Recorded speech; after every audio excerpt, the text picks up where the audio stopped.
Bihari.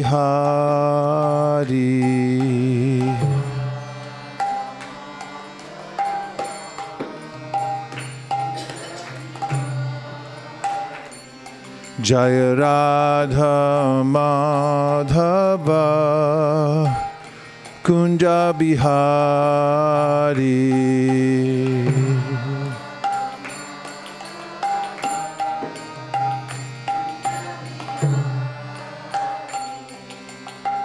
Gopi Jana Vallabha Girivardhari.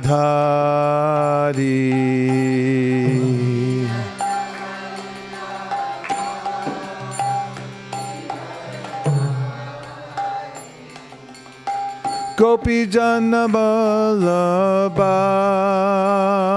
Girivardhari.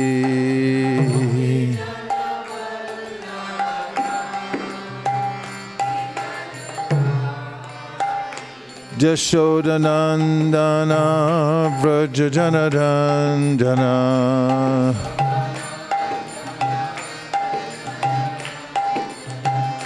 Jashodanandana Vrajajanarandana.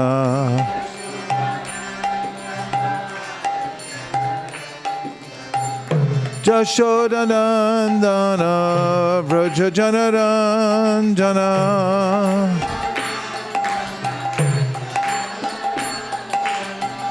Jashodanandana Vrajajanarandana. Jamunatira Banachari.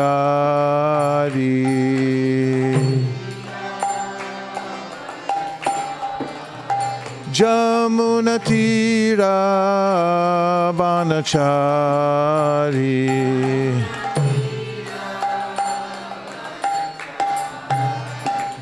Jaya Radha Madhava Kunja Bihari.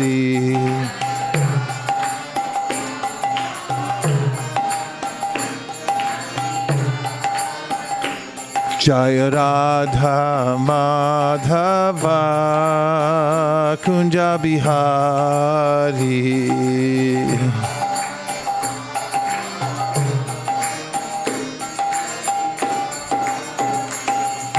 Gopi Jana Vallabha Girivardhari.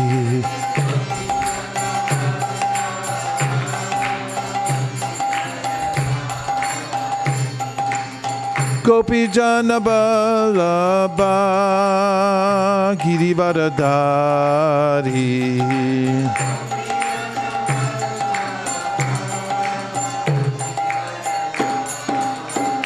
Shodanandana Vrajajanarandana.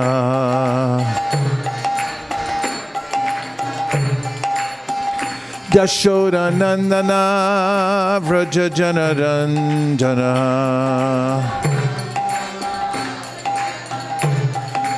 Jashodanandana Vrajajanarandana.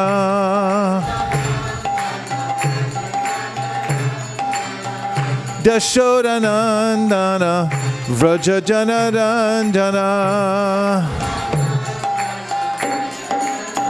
Jamunatira Vanachari.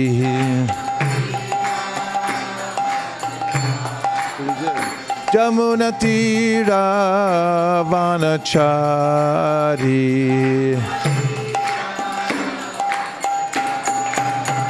Jaya Radha Madhava Kunja Bihari.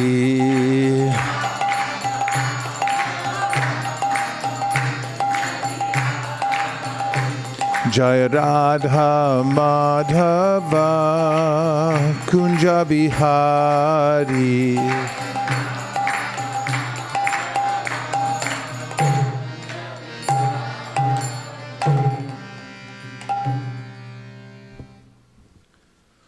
Om Namo Bhagavate Vasudevaya. Om Namo Bhagavate Vasudevaya. Om Namo Bhagavate Vasudevaya. Narayanam Namaskritya Naram Chaiva Narottamam Devim Sarasatim Vyasam Tato Jayam Udiraye. Tato Jayam Udiraye. This is our very means of conquest. To be able to have the facility we have now is quite extraordinary.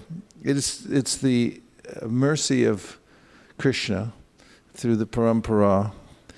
I may take it for granted that I have this configuration, the altar of Shri Shri Radha Madan Mohan, Lord Chaitanya Mahaprabhu, Shri Shri Lakshmi Nrsimhade, Panchatattva. We have our acharya, we have space to hear and chant and so forth. But actually this is a very specific arrangement that has been passed down to us from Krishna through the parampara and designed. And with such an arrangement, one can, by participating in hearing and chanting about Krishna, one can cross over the ocean of material existence, which Krishna says in the Bhagavad Gita is formidable. Daivihi eshu gunamayi ma maya duratyaya mamevaye prapadyante maya metam tarantite. That this material nature is very difficult to overcome. And furthermore, in the Bhagavad Gita, he says, Mam chayo vyabhicharena bhakti yogena sevate sagunan samatityaitan brahmabhuya yakalpate. The means to rise above it is, well, first of all, to surrender to Krishna. And then the means of surrender is to organize one's life to accept things that are favorable, to reject things that are unfavorable, to develop a dependence on Krishna as one's maintainer and as one's protector, to always be very humble, and to consider that everything that I have, including myself, belongs to Krishna. And everything that is achievable can be achieved through the process of bhakti. This is called the faith. Shraddha Shabde Vishwas Kahe Sudrida Nischoi Krishna Bhakti Koila Sarva Karma Krita Hoy. When I have an ever-increasing understanding that by performing bhakti, all other duties are done and everything that's achievable can be achieved, this is called Shraddha, or faith. And this is confirmed in the Srimad Bhagavatam. Devarshi bhutapnan nrinam pitrinam nakinkaro nayam nranicha rajan sarvatmanaya sharanam sharanyam gato mukundam prihritakartam.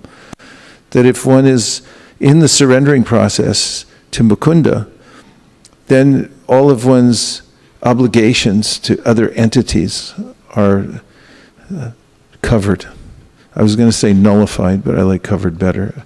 Krishna covers it all. He writes a big check. You don't have to worry about the other things.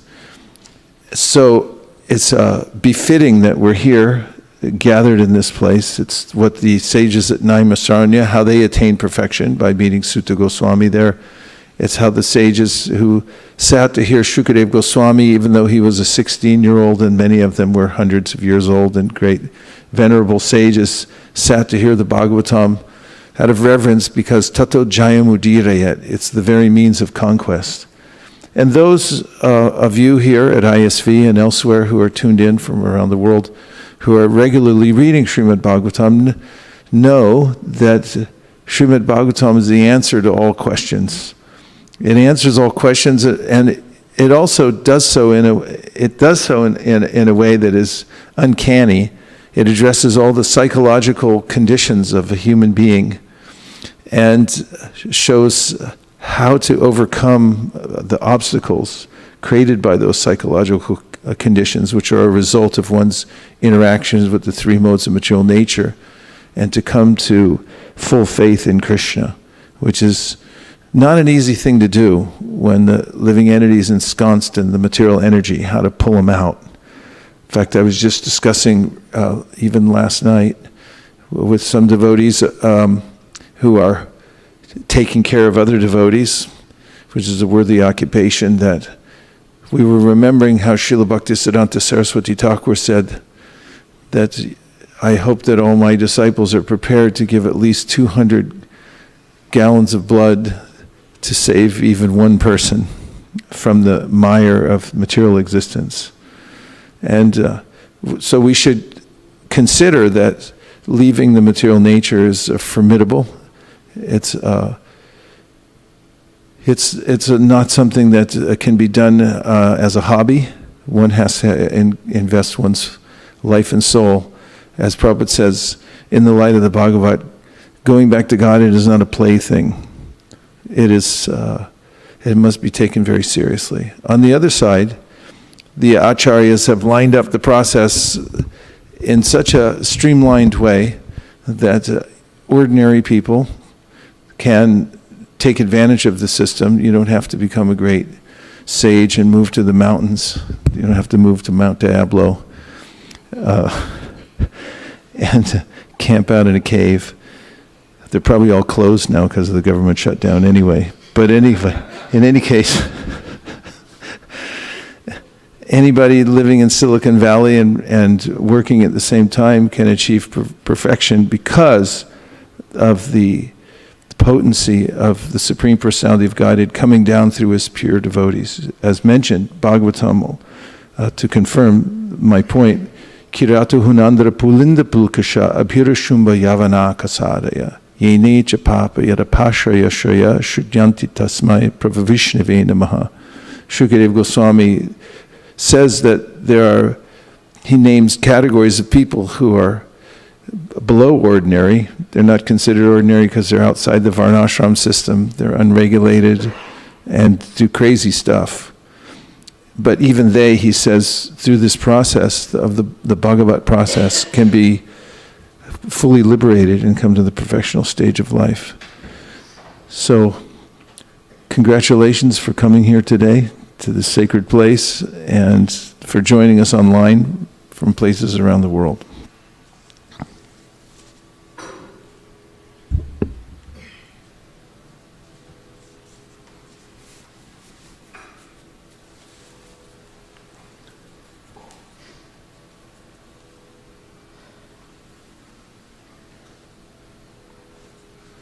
So first we'll chant the Mangal Charan. Om Jnana Timirandasya, I'll start lowered. Om Jnana Timirandasya Jnananjana Shalakaya Chakshurun Militam Dena Tasmai Shri Gurave Namaha Shri Chaitanya Manobhishtam Stapitam Yena Bhutale Swayam Rupa Kadahmayam Dadati Swapadantikam Vandeham Shri Guru Sri Yuta Padakamalam Shri Gurun Vaishnavamscha Shri Rupam Sagrajatam Sahagana Raghunatham Vitam Tam Sajivam Sadvetam Sadvajutam Parijana Sahitam Krishna Chaitanya Devam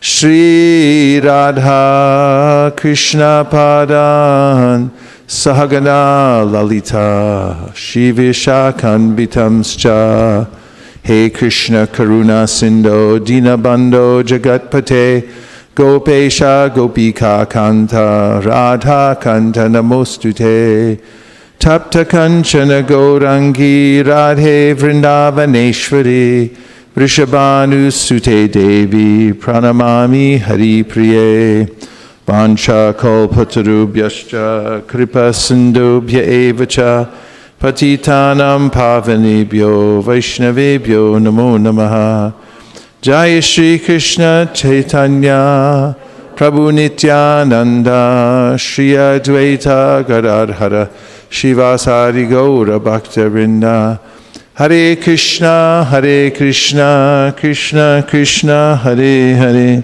Hare Rama Rama Rama Hare Hare Go Premanande Hari Hari Bo. So in the Srimad Bhagavatam, the 8th canto, we find that Bali Maharaj is actually the grandson of Prahlad Maharaj, had conquered the heavenly kingdom, the demons went up into the heavenly region and they observed the beauty of heaven and saw Indra and all his minions there engaged in their daily activities, which are pretty nice because it's heaven. And then they took it over, and the demigods all had to leave. And this may seem quite surprising, but the Bhagavatam points out to us again and again what Krishna says in the Bhagavad Gita, Abrahma bhuvana loka punar avartino arjuna mamupetya tu konteya punar janma navidyate. That the material world is a place of suffering from the topmost planet, Brahmaloka, down to the lowest, Patala.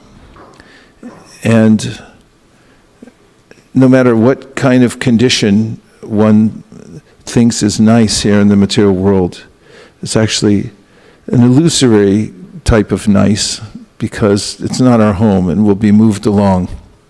Recently, when I was along the California coast, I saw how many people had purchased prime property right along the coast, the headlands, the California coast, beautiful views of the ocean, and invested millions of dollars in building homes.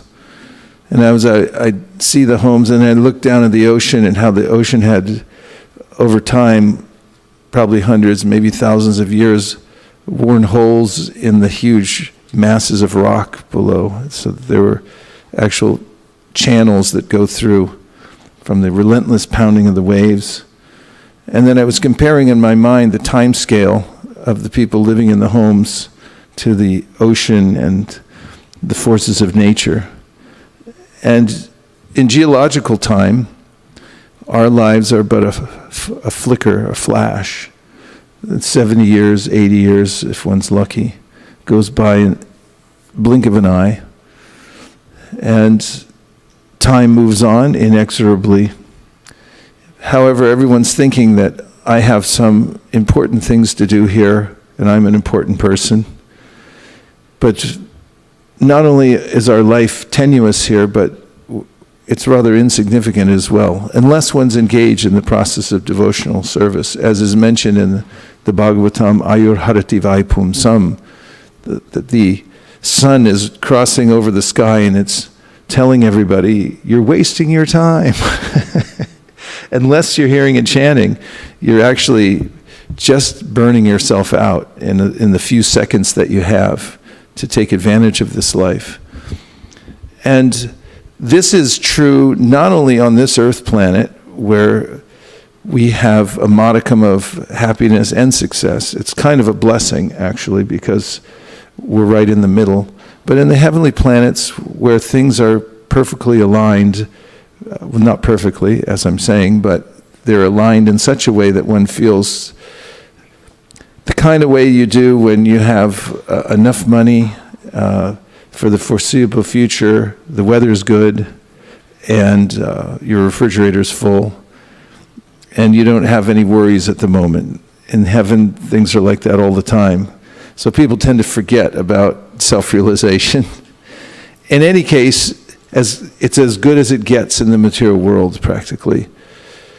And normally, those places are reserved for people in the mode of goodness. However, here in the 8th canto, we find that the demons usurp that region, and Bali Maharaj and his companions move into heaven, and Indra has to leave. One of the great lessons we find from this section of the Bhagavatam is that there's a certain ordered way that the universe works. One of them is that in order to keep your position here, you have to work really hard. Evidence, when the demons move into heaven, the Brahmins, headed by Shukracharya, his spiritual master, advised him that he must perform at least 100 Ashramedha yagyas. That's very expensive. It's not like the kind of yagyas we do here, with the a couple of spoonfuls of ghee. They have to spend a lot of money and time and energy and so forth. And it's a big deal. So the reason they had to do there is to keep their frequent flyer status. As everyone knows who flies, it's something you have to keep up on, otherwise they forget about you really quickly.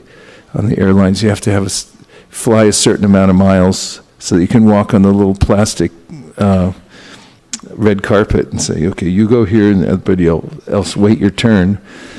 So the demigods, when they first got to heaven, started doing, demons started doing yagyas. Why? Because in order to stay there, they had to pay the rent. They had to have enough sukriti to stay up there. So that's one thing about the material world that's constantly nagging us, is maintaining our status, whatever it may be. And the moment you take your eye off your status and you just let things go to default mode, everything starts to degrade through the process of entropy that happens on a psychic level, it happens on a physical level. And this is troublesome. The material world drags us down.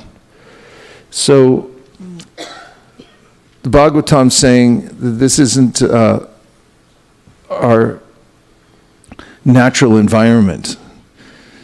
And just see, even if you make it to a beautiful place where everything looks to be trouble-free and convenient, you won't be able to keep it. So don't try so hard for that.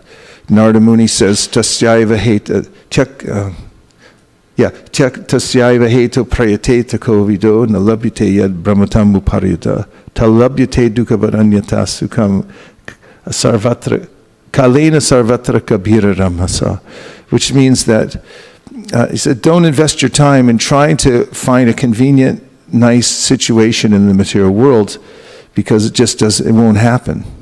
As over time, it'll be eroded and taken away from you. And we don't like that as living entities because we're eternal. And he says, however, do take your time to secure your position spiritually. Do purely spiritual practices in order to establish yourself in the plane of nishta. You have a standing in the spiritual world. You have a portfolio to show, a spiritual portfolio. You have a spiritual reputation.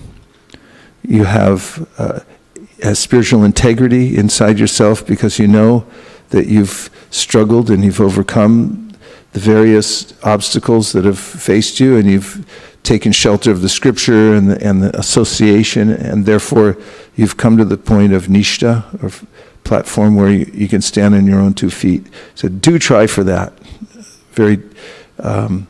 with great enthusiasm. So that's one lesson that we get from this chapter. The other is that anything can happen in the material world. It's really surprising to the demigods that all of a sudden the demons show up. Like, knock, knock, knock, get out. And they have the power to do it. And we find this politically, people think we got everything secured, and then there's some upheaval.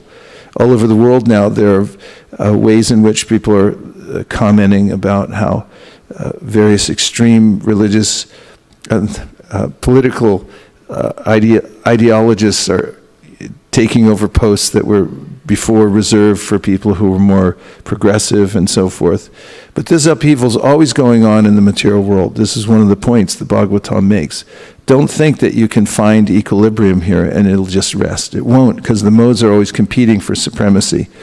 And we heard in the 7th canto how Hiranyakashipu took over everything. And it's pointed out in the Bhagavatam, in the 7th canto, that this can happen. It doesn't matter where you put your house.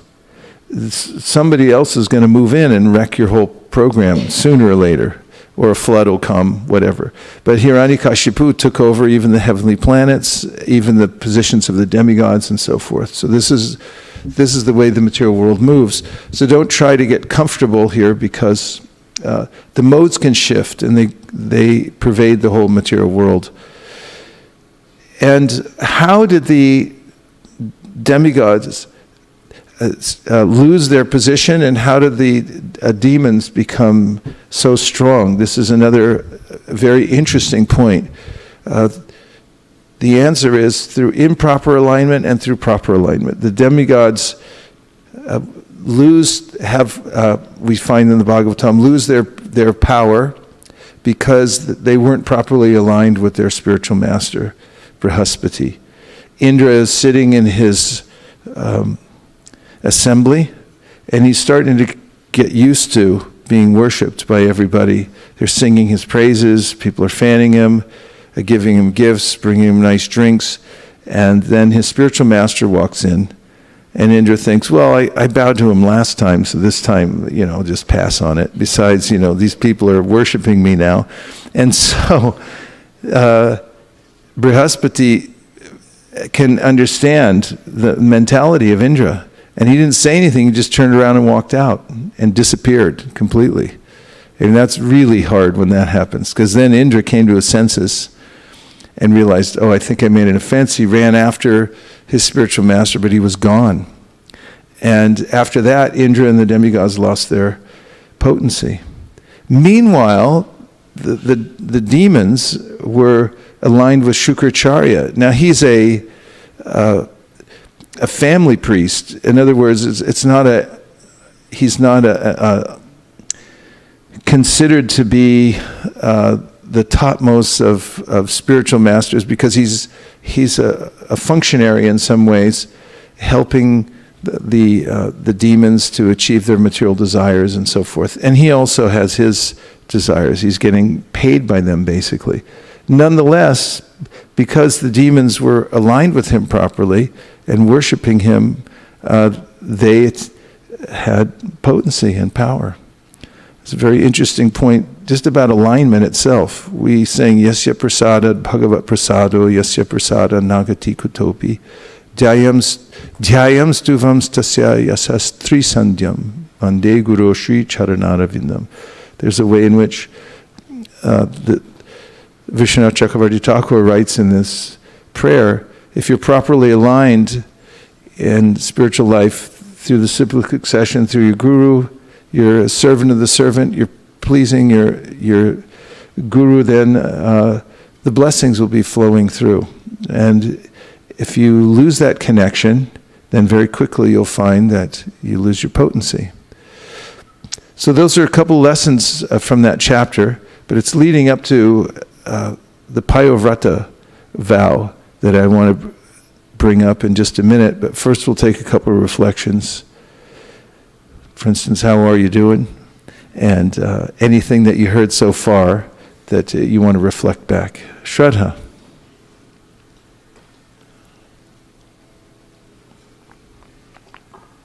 Yellow mic, please. Thank you. I really liked your comment about the alignment and how we alignment to be aligned with the right place, and especially to be aligned in the right way with your spiritual master. And Indra didn't do that, and that's why he suffered so much. I was also thinking about how other alignments are also important, like if the wheels of the car are not aligned, then it gives you a lot of grief while you're driving. Yeah, alignment leads to happiness. Yes, Radhakripa Prabhu.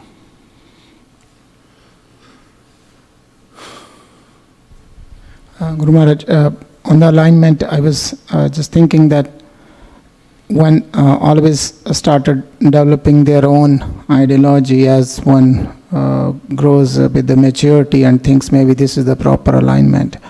As one takes shelter, I think it is very critical to ensure that, as you mentioned, that blessings will only flow if you are properly aligned with your spiritual master.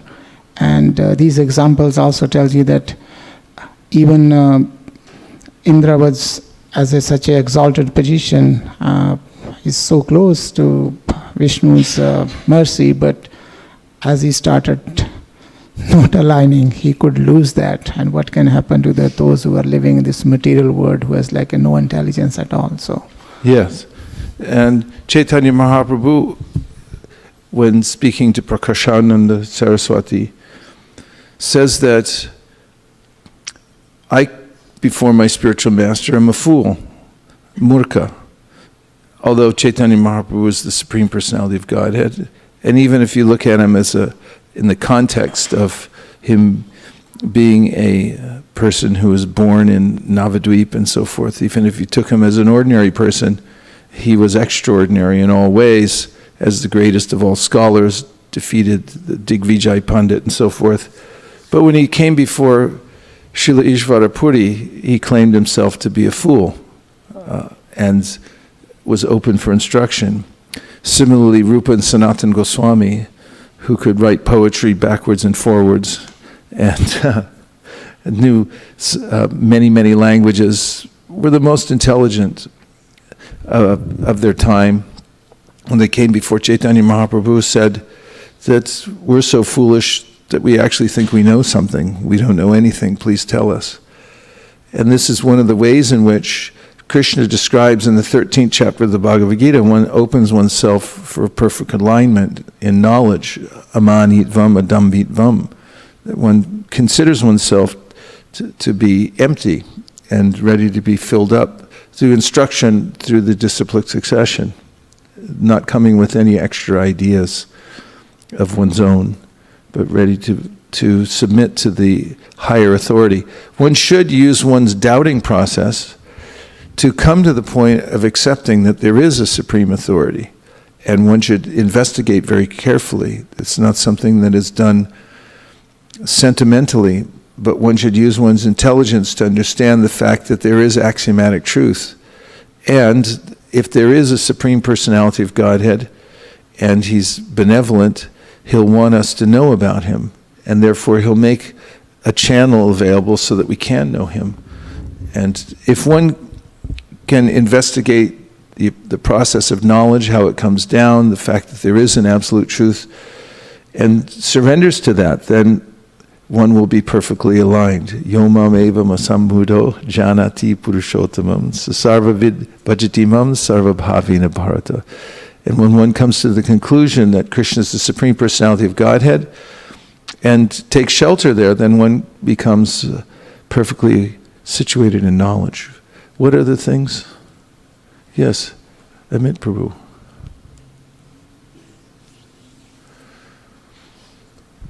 Krishna Prabhuji. Hare Krishna Prabhuji. Red mic needs to go up a little bit, please. Go ahead, try it again.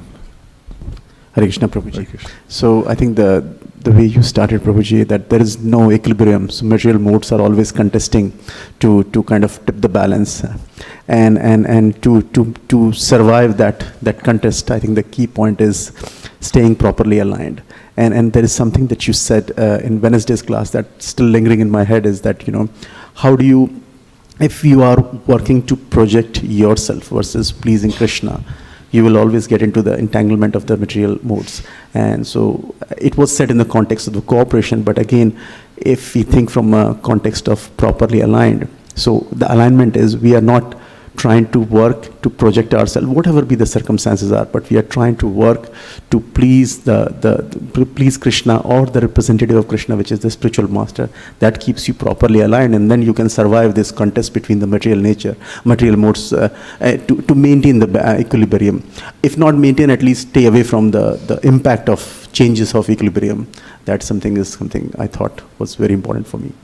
Yes, it is. One of the points of surrender is this sense of doing selfless service. I'm not doing it for my own aggrandizement, but I'm doing it because that's my position.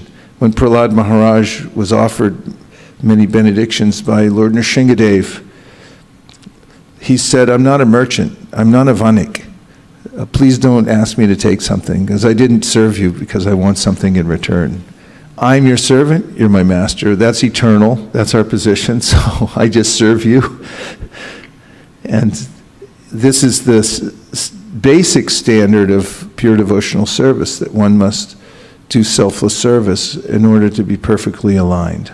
Savai pumsam paro dharmo yato bhakti radhok saje ahai tukiya pratiyata yayatma suprasidati. There's no other way to be happy except for giving up one's personal motivations and serving. So even if one is doing devotional service but has some personal motivation, one may not feel satisfied. What are the things? Kishore Sham, welcome. You get the driving the longest distance award. It's a beautiful drive at 5 in the morning. I think it's a really profound point that you mentioned pretty quickly in passing, but the living entity's dislike for entropy is being evidence for our eternal nature. I've kind of been, I didn't get much past there. I was really thinking of pondering that particular point. It's a point Prabhupada brings up in the second canto of the Bhagavatam when he talks about frustration. And he said this is evidence of the soul's eternality. Otherwise, if we were the same as material nature, what would we be frustrated with? But because the ends never quite meet here in the material world, no matter what you do, it's kind of like, hey, come on. And what to speak of the impermanence factor, which is constantly vexing us. This is proof that the soul, which is witnessing all these things, is a superior entity and is eternal. So this is an impetus for us to remember that we're not part of the material world also, he says in that purport in the Bhagavatam. When you're contemplating self-realization, he says a process that can be done by even an ordinary person. And looking inside, you should notice your frustration and realize that that's because you don't belong here. That's good news. It's actually only because I expect to be happy that I feel frustrated.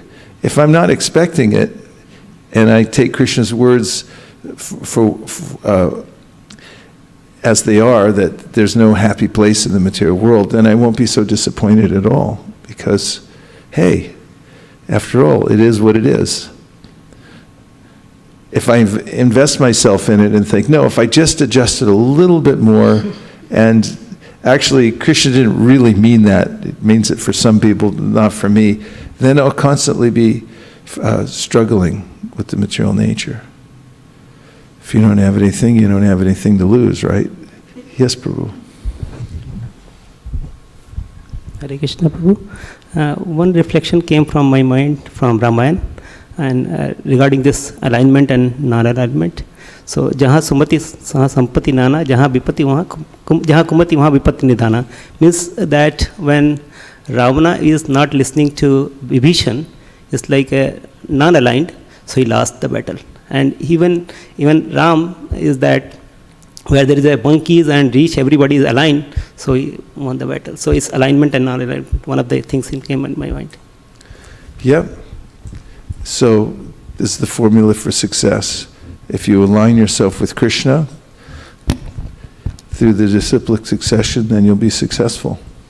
Hare Krishna. The same alignment point, where you said that when Indra was disrespectful, he lost the potency. So it's a big lesson to all of us not to take our spiritual master for granted.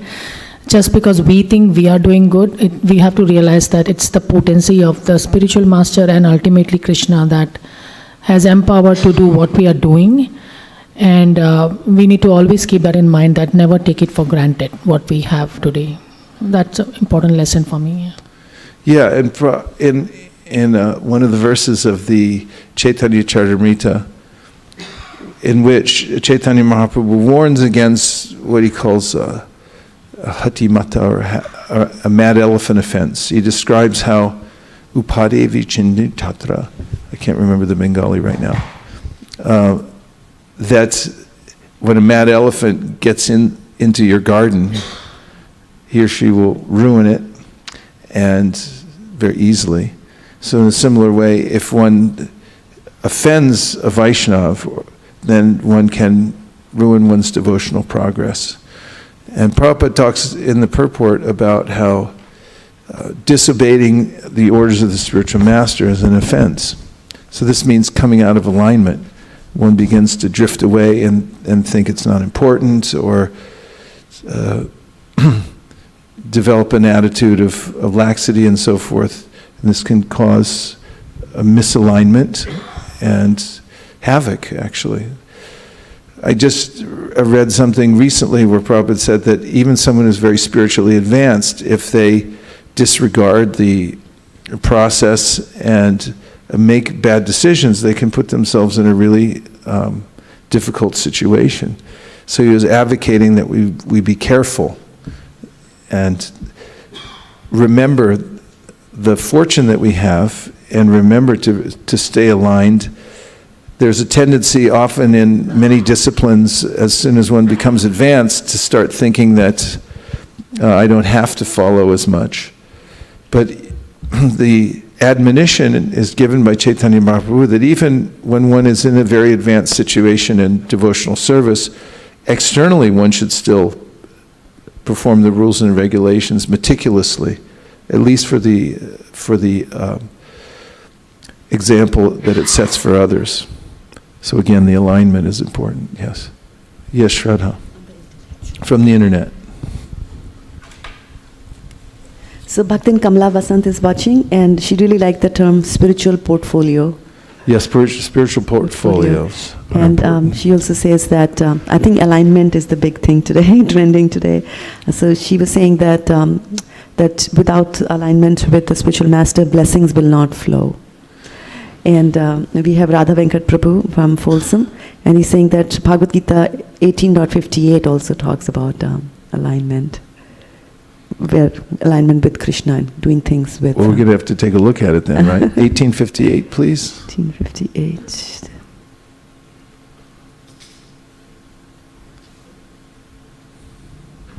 Yes, and the spiritual portfolio, we also talked in one discussion we had about a spiritual resume. When you're developing your resume, normally you look at it carefully. What are your references? And I don't know what's in a resume. I've never made one, to be honest with you. But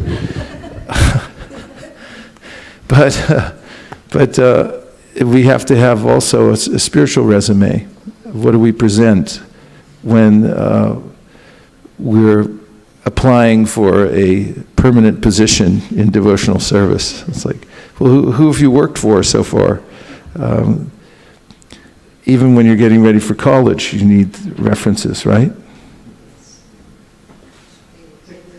You have to have reference letters, and you have to show that you've kind of gone out of your way to be part of different clubs and done service and things like that. So similarly, it's part of our portfolio. It actually makes a difference.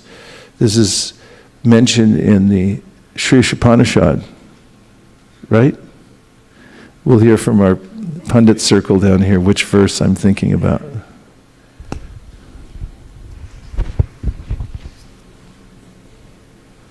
Consult amongst yourselves.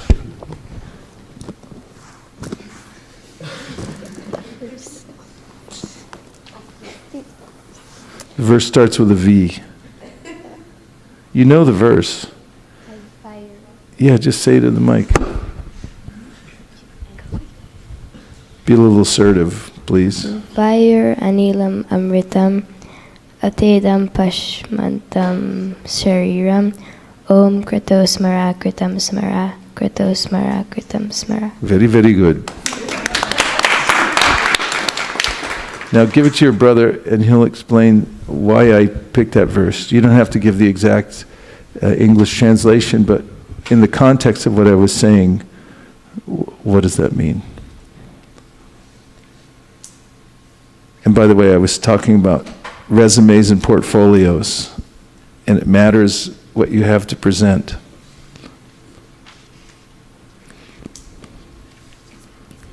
Let this temporary body be burned to ashes, and let the air of life be merged with the totality of air. Now, O my Lord, please remember what?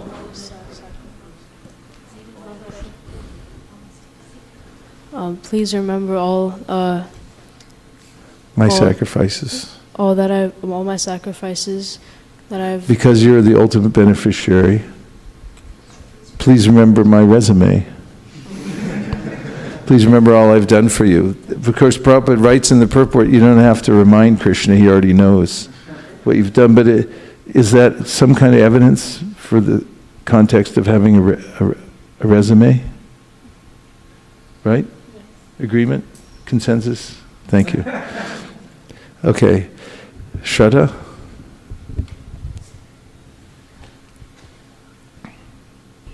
So Yashoda Kripa Prabhu is holding the fort alone in the kitchen today. So he's texted me his reflection. Oh, please. So he's saying that Brahaspati was a functionary guru and not a Vaishnava devotee spiritual master. So there's a tendency in people to believe any religious person as a guru, which may not be necessarily in the disciplic succession. So we have to respect everyone, but be careful with who is not a genuine Vaishnava guru. Yes. And this comes up in the pastime of Bali Maharaj, because Bali Maharaj had decided to surrender to Vishnu, and when Vishnu came to him in the form of a little dwarf Brahmin, who incidentally is mentioned in the Laghu Bhagavatamrita as one of the most beautiful of the incarnations of the Lord, a little brahmachari holding a pot and a stick. It's like, just want 3 paces of land. It's like, come on, ask for more. It's like, that's okay. I don't need any more. I'm satisfied. Oh, well, Bali's, his namesake is here, so he wants to say something.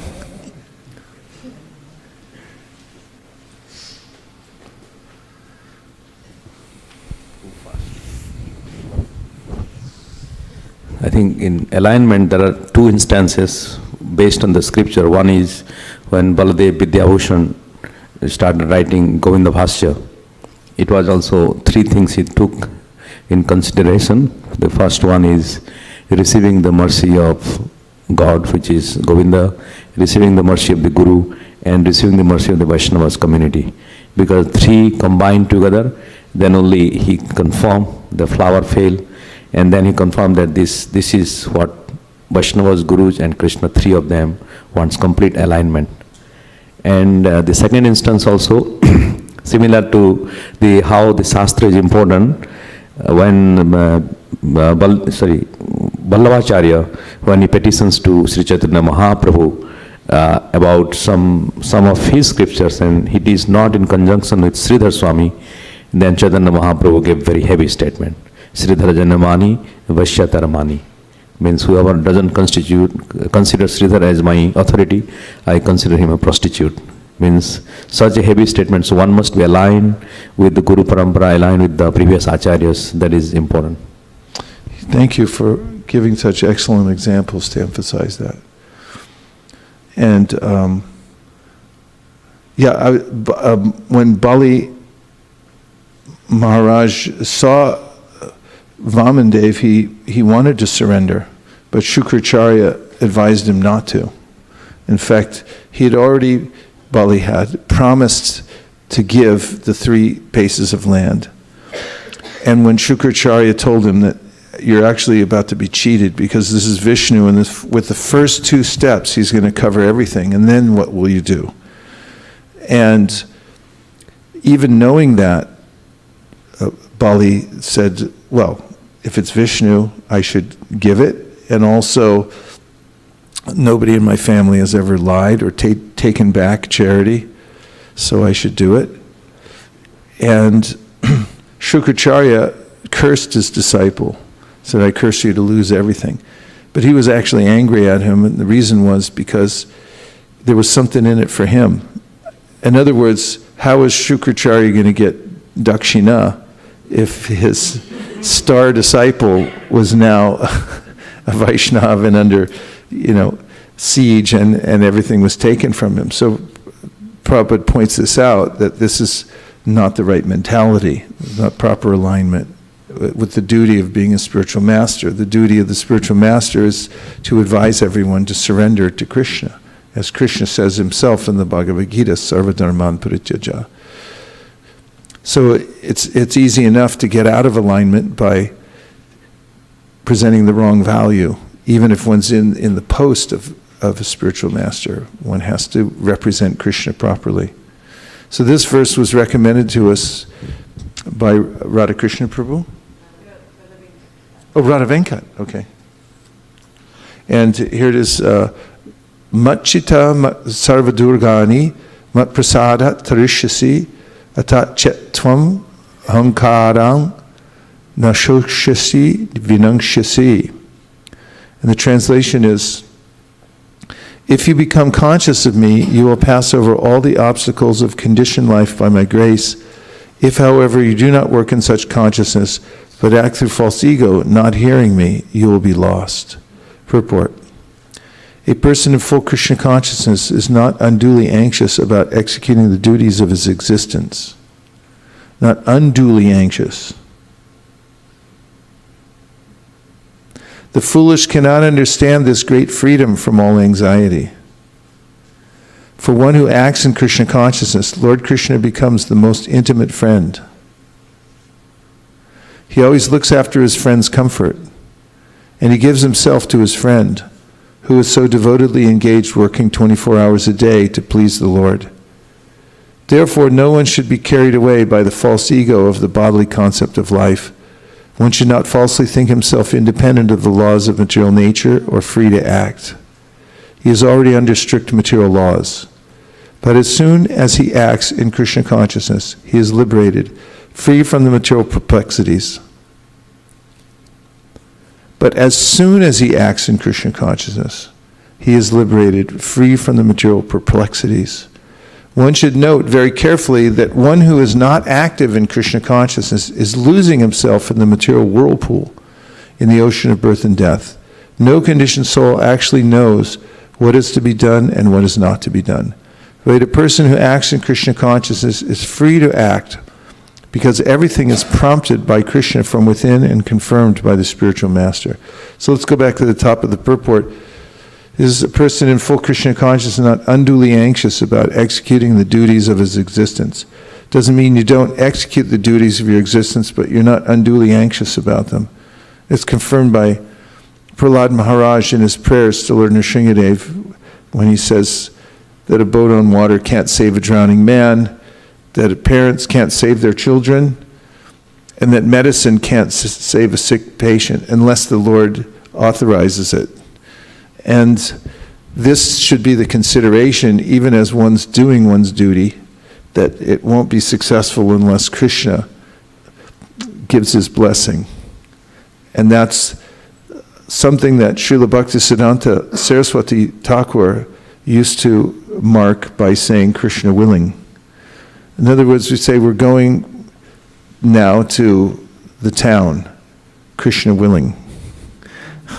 We'll just be there in 5 minutes, Krishna willing. Being aware of the fact that I'm not independent in my movements here in the world or for the outcomes of anything is one of the most basic and important aspects of Krishna consciousness. One should remain conscious of me always in that way. And I really like the second line, the foolish cannot understand this great freedom from all anxiety. And that's the only way to actually become free from anxiety, is to become freed from claiming that one's the doer. And if one accepts the fact that one's completely dependent on Krishna, then there's a kind of freedom that nobody else can achieve through arranging the material nature in a certain way. Any other comments about the purport? Yes. Please.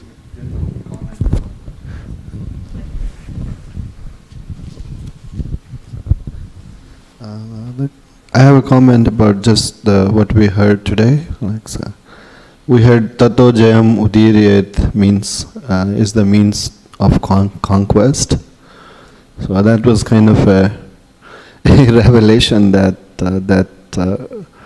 by performing kirtan, you connect with bhakti, and then you defined faith, which is everything that we have belongs to Krishna, and then everything that we need can be attained through bhakti.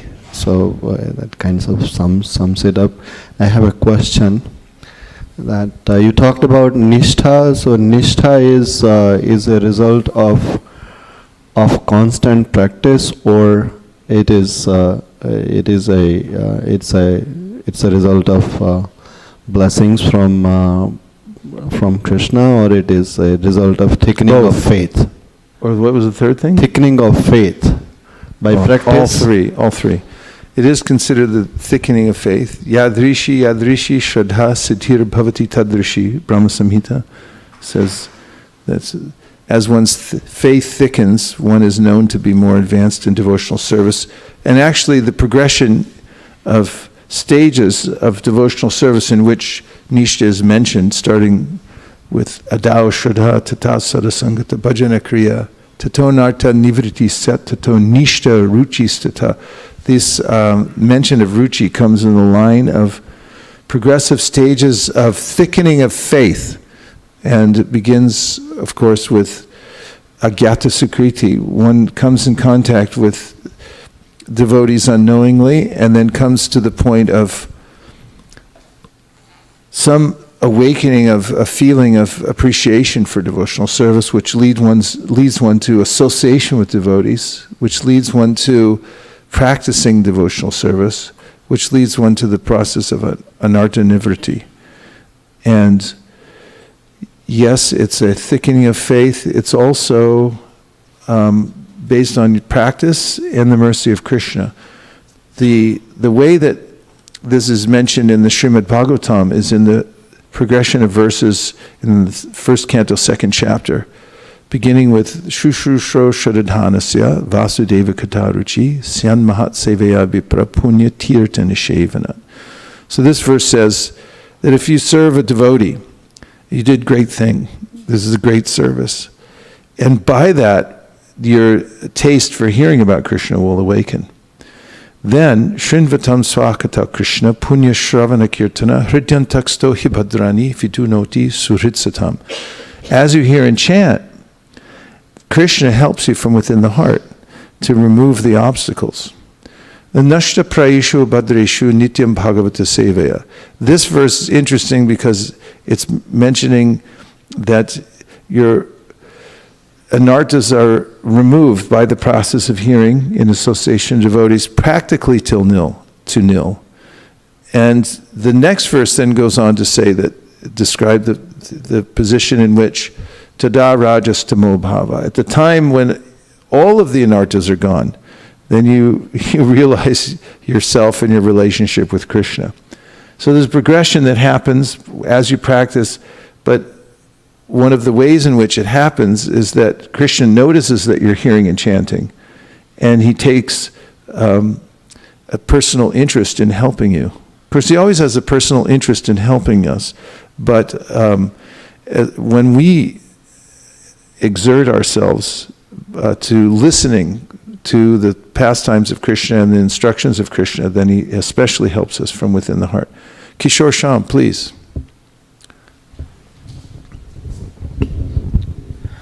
I'm glad you mentioned that verse from Bhakti Rasamrita Sindhu that starts with Shraddha all the way up to Prema.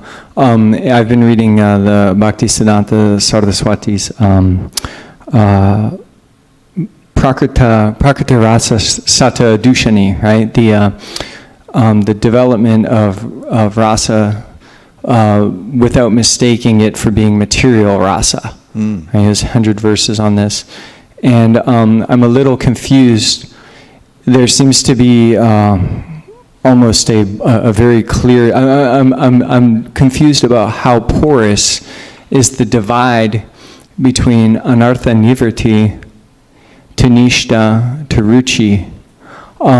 Does one have to completely have anartha nivriti before one gets nishta and ruchi?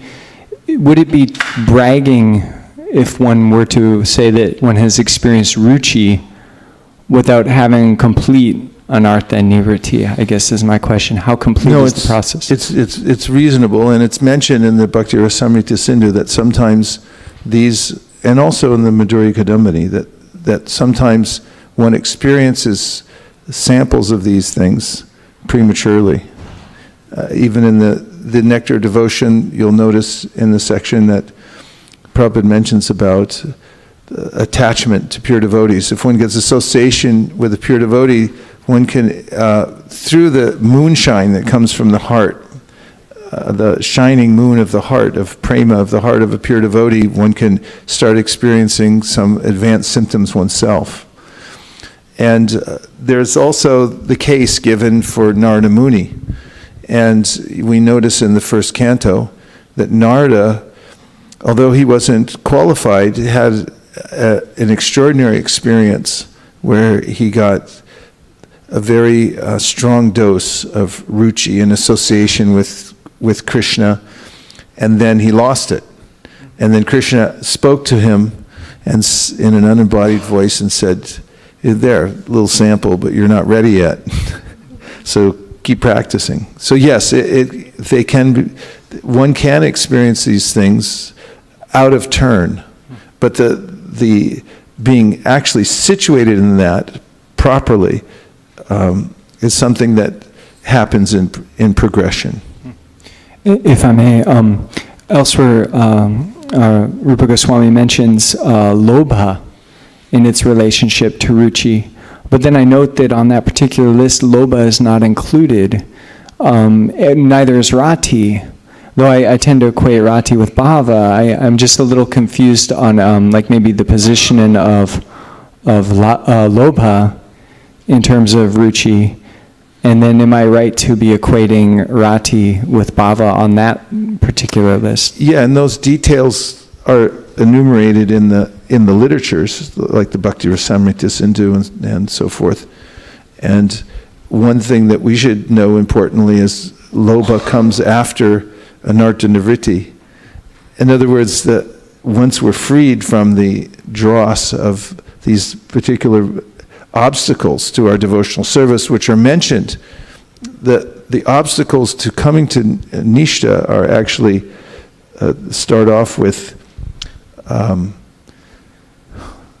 first is laya, which means sleep.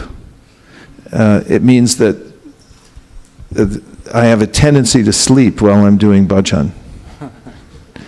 Like I start my bhajan and then I think, I'd rather go to sleep. Of course, if someone told me I won the lottery, I probably wouldn't be asleep.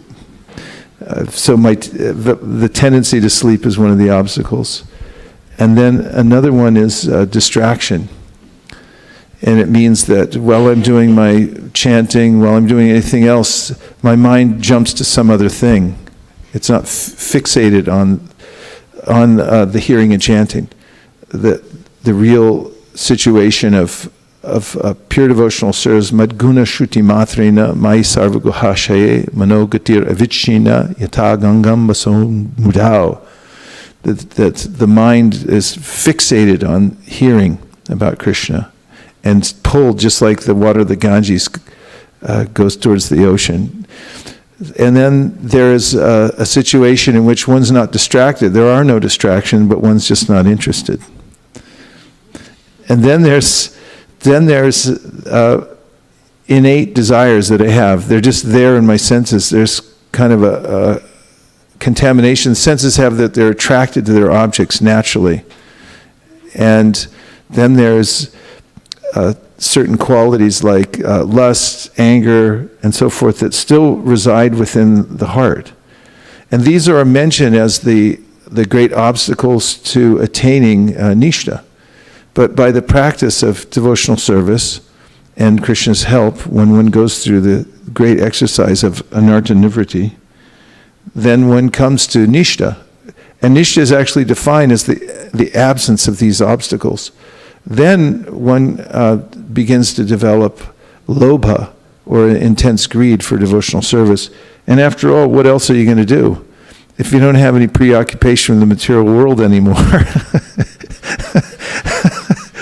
what else are you going to do except for devotional service? And the process of ruchi as the very positive phase where you've been pushing the rock uphill and now it's starting to roll down the other side. It starts to go easily because you're actually interested in this. It's not like you're struggling to bring your mind back. Actually, in Ruchi, it's easy to bring your mind back to the topic of hearing about Krishna. And after Ruchi Asakti, where one's actually attached, then it's very difficult to bring one's mind back from all the other things one has to do in the. In other words, it's difficult to take one's mind away from the topic of Krishna and apply it to the rest of the things one has to do in the world. We see that in Uddhava, when Vidura starts to ask him questions, he has to wrest his mind away from Krishna's lotus feet in the spiritual world just to be fully present and conscious to be able to answer him. But the details and the nuances are mentioned in all these scriptures as help to us, so that as we refine our practice, we can start to notice these things, and we can examine our various motivations and the levels of taste that we're attaining or not. And that's very helpful to know the progressive path. Thanks for bringing those things up. Shraddha has one here. Still can't tell what time it is, so. I mean, I could look at my watch, but I'm looking at that wall. Can you tell what time it is by looking at that? What? By looking at that. I'm asking if you can look at that clock and tell me what time it is. No, I'm not asking what time it is. I'm asking if you can look at that clock and tell me. I really can't tell.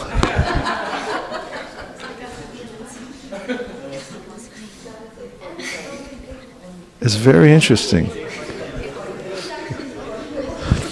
Okay, sorry I disturbed everybody. Go ahead, Shraddha. I was saying there's one, we were discussing 1858, and there's another verse which is in complete alignment with 1858, and that's 12-16, where Krishna is defining the pure devotee. 12-16. Right, Bhagavad Gita 12-16. And what are we looking at this verse for? What is it proving? It's in alignment with 1858, and what you have been saying all along. Okay, here's an alignment verse. Anupeksha shutir daksha udasino gatavyata sarvarambha parityagi yomad bhakta same priyaha. Translation is, my devotee who is not dependent on the ordinary course of activities, who is pure, expert, without cares, free from all pains, and not striving for some result, is very dear to me. Purport. Money may be offered to a devotee, but he should not struggle to acquire it. If automatically, by the grace of the Supreme, money comes to him, he is not agitated. Naturally, a devotee takes a bath at least twice in a day and rises early in the morning for devotional service. Thus, he is naturally clean, both inwardly and outwardly. A devotee is always expert because he fully knows the essence of all activities of life, and he is convinced of the authoritative scriptures. A devotee never takes the part of a particular party. Therefore, he is carefree. He is never pained because he is free from all designations.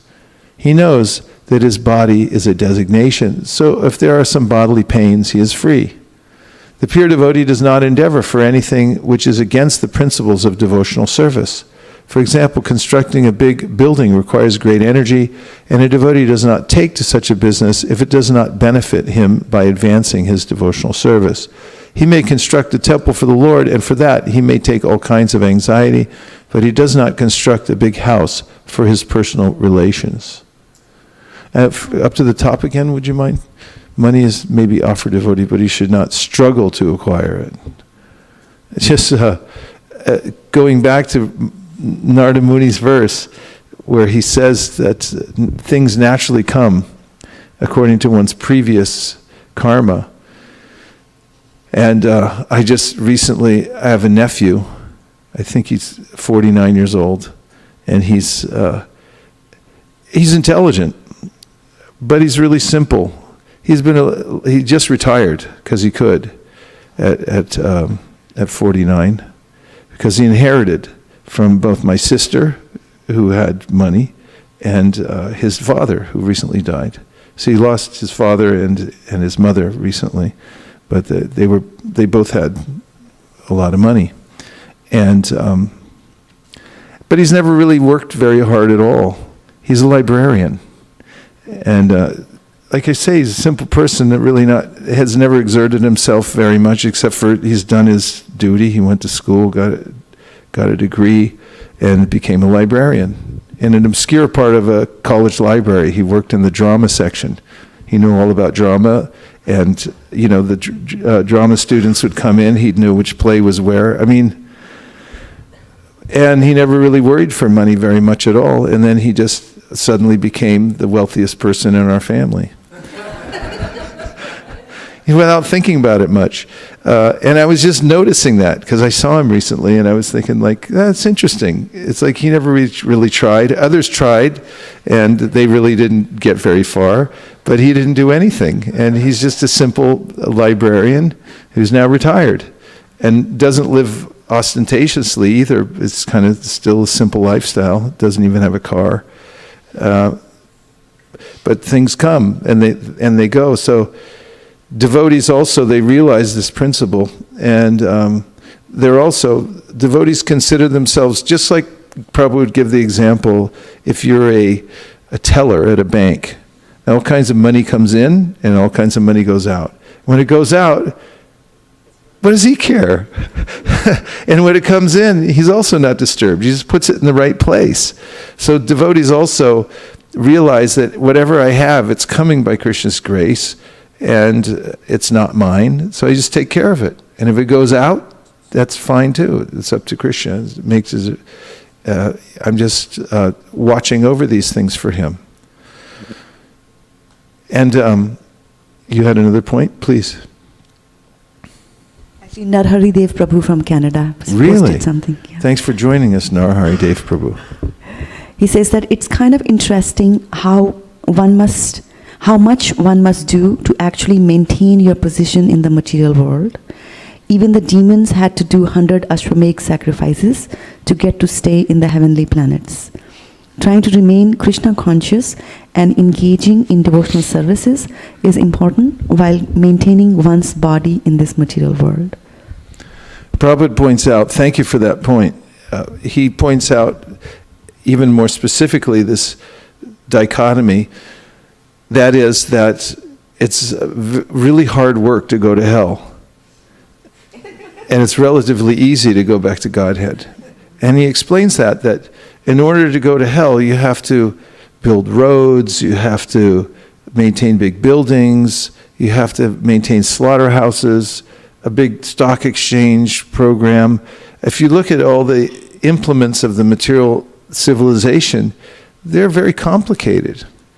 And bhakti, on the other hand, is simple, because Krishna says, offer me a leaf, a flower, fruit, or water. It's the sentiment that he accepts. Not that, of course, we shun any of the material facilities, or not that we're Luddites, but we understand that the extra engagement to acquire things, the struggle that is required to maintain a status quo in the material world is futile, because there's already a certain amount that's allotted to us because of our previous activities and so forth, and one has to do one's duty dutifully, but depend on the result from Krishna. And if you want to go to hell, you really got to work at it. It's very hard work. Yes, Hansapriya. Actually, in bhakti also is so easy until you get to the point getting a direction from the right person. Because I was listening Prabhupada's tape when I was laid off and I had already some financial obligations, and I hear Prabhupada said, I was filling out the job application, and I hear Prabhupada said that you're like a prisoner. It's the warden's responsibility where you're going to get your cell, bed, and the food. So I just went straight to Krishna Balaram, and I said, it's your responsibility how I'm going to get the job. And at that moment of relief that I felt was so much better than even getting a job. So I just wanted to share that in bhakti, if you get the proper direction, even that much, even if it's difficult, you have to maintain, but it becomes better. Thank you. Thank you. Nice, very practical, something we can really relate to in our personal lives. Yes, Sakeshri. Prabhuji, this was connected to the earlier thing about Nishtha, Ruchi, Yes. the stages. So I was just wondering that, when I just got to Krishna consciousness and I was told that, anything that is material you should not be doing. You have to do only things spiritual. So I was a very avid movie watcher. So as soon as I got to Krishna consciousness, I started chanting 16 rounds and I totally gave up watching movies. And, it was like almost for many years. And then I used to be an orchestra singer for Bollywood songs in my community. So I would remember all the songs, but it was all gone. I was like, wow, I don't even have an attraction towards it anymore. Now, after 20 years, I feel I'm back to square one. Where, somebody reminds me of that song, I just want to go back and listen to it.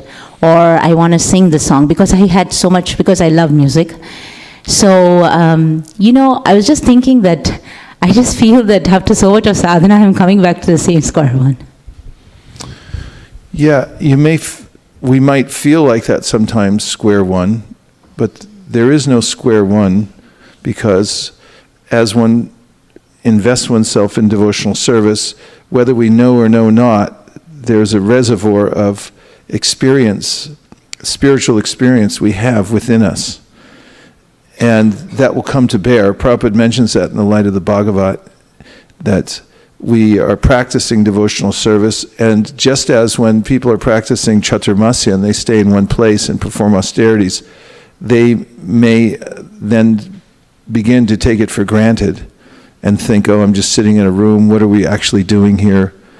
And he says something profound, that they may not realize the result of their practice until they actually leave that room after 4 months. And when they walk out and look at the world, they'll think, oh, I'm different. The world's different. I'm seeing it differently because of my contribution to these austerities. I'm not saying that we should perform those kinds of austerities. I'm just saying that this is a metaphor Prabhupada's using for our lives, because then he goes on to say that our lives are a chaturmasya-like existence. Our lives are a chaturmasya-like existence. We're here for a short amount of time. We're performing our activities in devotional service. And then he says that we may not realize the full result of our bhakti practice until we leave the body. And when we do, then it'll all come to bear. So you're not back to square one. However, there are challenges that come up at different times during our practice of bhakti, and those we have to deal with, because as you know from playing sports probably, and you have to cross the finish line. You can't, if there's 4 laps, you can't quit at number 3.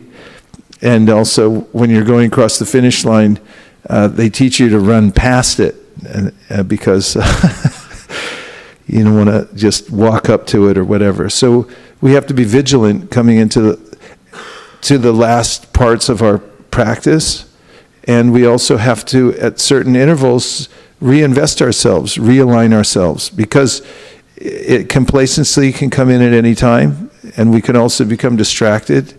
By degrees, it's really easy to drift off. Just like people trying to maintain a certain weight in their life, so then they're very vigilant for a while. They measure how much they're eating and so forth, so that they don't become overweight. And then after a while, they get thin again, and then they're thinking, I'm pretty good. I can have I'll have that cookie or whatever, and next thing you know, they have 2 cookies and then 10, and then a gallon of milk and 10 cookies before they go to bed. And then it's like, hey, how'd I get fat again? And by degrees also, we can slip away from our devotional practice also. So we have to remember, what our opportunity is, and that it all comes down to the end also. Ante Narayana Smritihi. You have to remember what we're working for. When we leave this world, we have to be able to remember Krishna? There are various answers to that question, but one of the simple ones is that we have to snap ourselves out of it every once in a while by good association and rededicating ourselves. That's why the beginning of the year is a good time to start over again and look and see, how am I doing? What have I slipped into by degrees and so forth? Yes.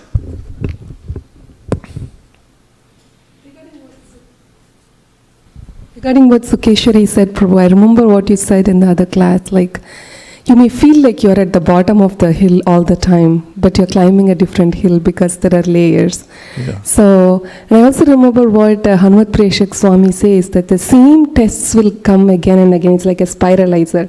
You may go through the same instances, but even when you indulge, you will feel that you're more equipped because of all the Chaturmasya period, like practice that you just mentioned, that you will be able to combat with much higher knowledge, as you just said. So I was just thinking about that. Like it may feel like we are still at the bottom, but it's a different hill at a higher elevation. Yeah. Right. Nice. It's a nice example, very encouraging. When you're going to the Himalaya, you're traversing the foothills and they're going up and down. Although you're rising in elevation, still it feels like there's ups and downs that may be there. Yes, Prabhu.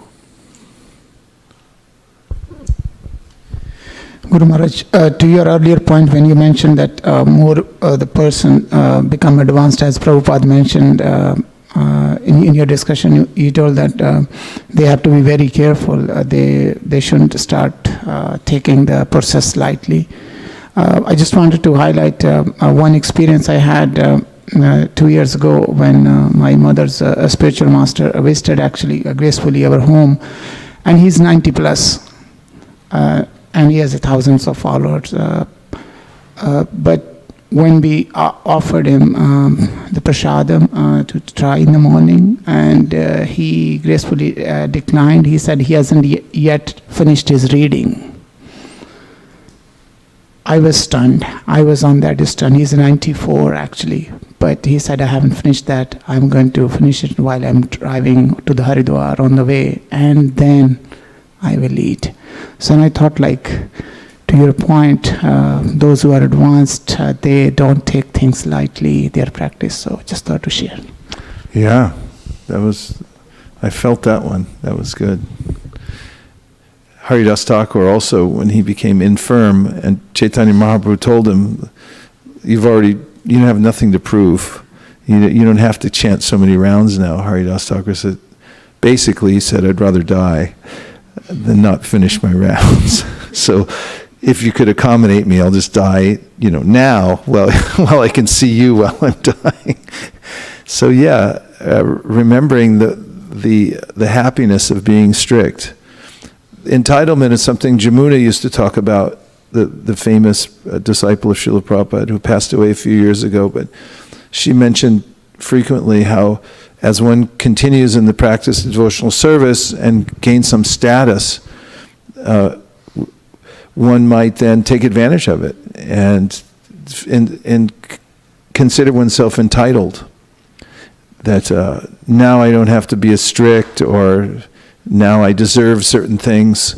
These kinds of things can come in over the long run. So you have to strategize how to not succumb to such temptations and stay simple and humble and hungry as you continue.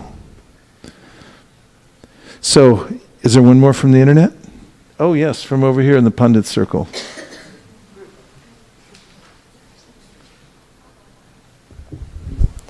I had a question regarding, I have two questions.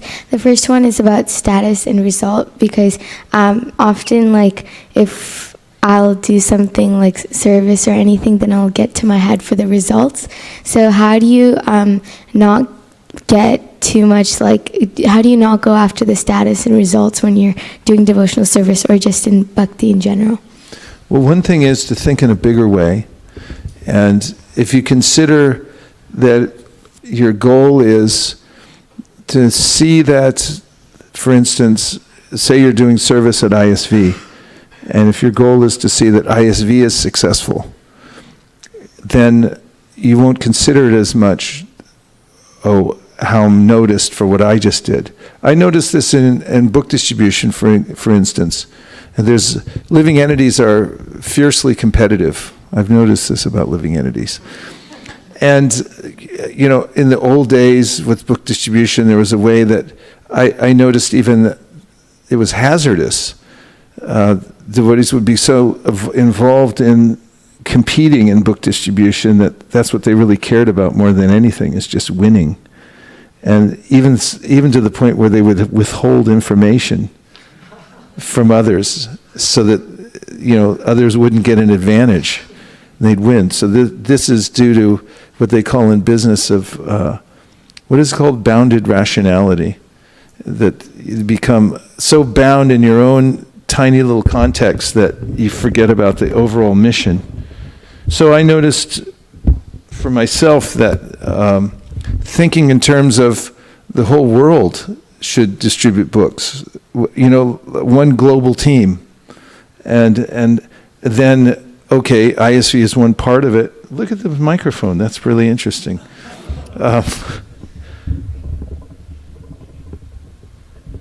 But if I'm focused on how ISKCON does globally, then I want everybody to excel.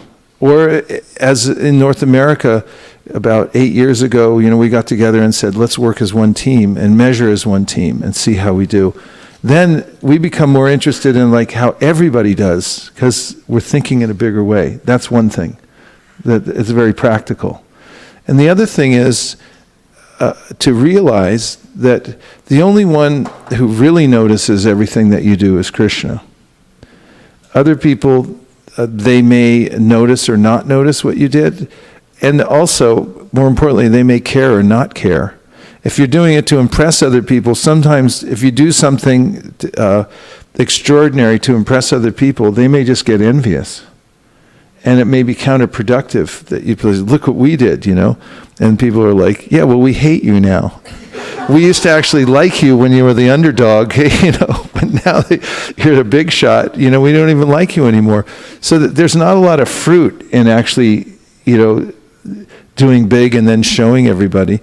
But Krishna knows what you're doing, and he always brings it out in the right way that's healthy.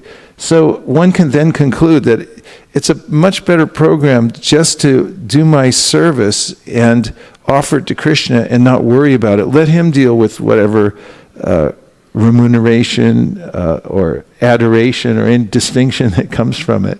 You know, let him implement that, and then devotees actually become averse to taking that. Like we saw from Madhavendra Puri, who became so famous because of his pure devotional service that the deity reciprocated with him when he thought, oh, I'd like to taste that for my deity.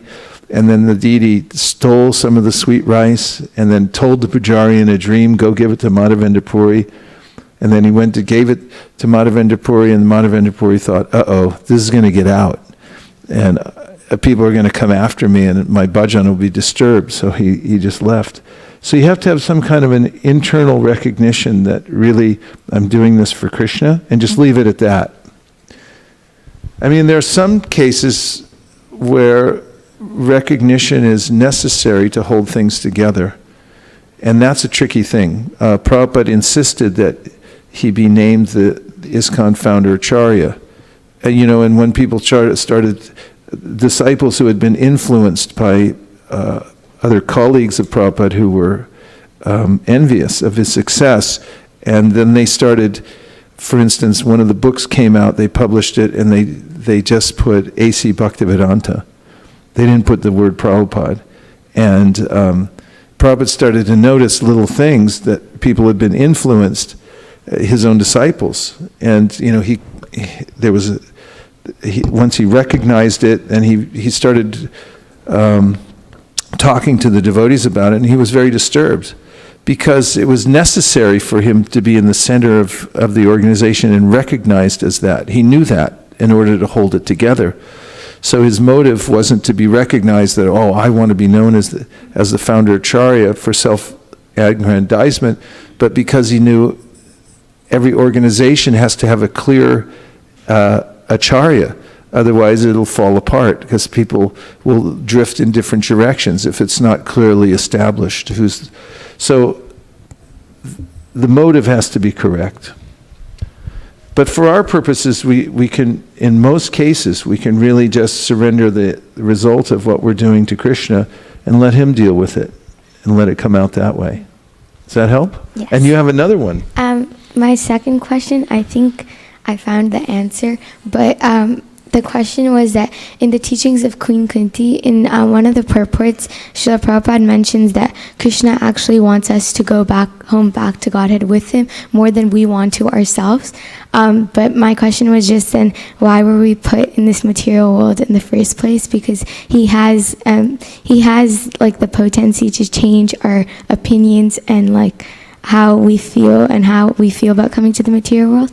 But I think the answer was because since we're individual souls and we have freedom, so he like kind of let us come. That is the answer. We're not dead stones. And the whole point of the relationship between Krishna and ourselves is love. And there is no love without freedom. In fact, you'll notice that Krishna goes to great lengths to give us freedom on the material side too. Why 8,400,000 species of life? Why not just 5? Because someone might claim, like, well, you really didn't give me a fair shot at the material world. But after 8,400,000 species of life, no one can say, like, you didn't try. You didn't give me facility to try to every single thing. I mean, you look at these living entities. I was near the ocean recently, and I was just looking. I was like, where'd you come from?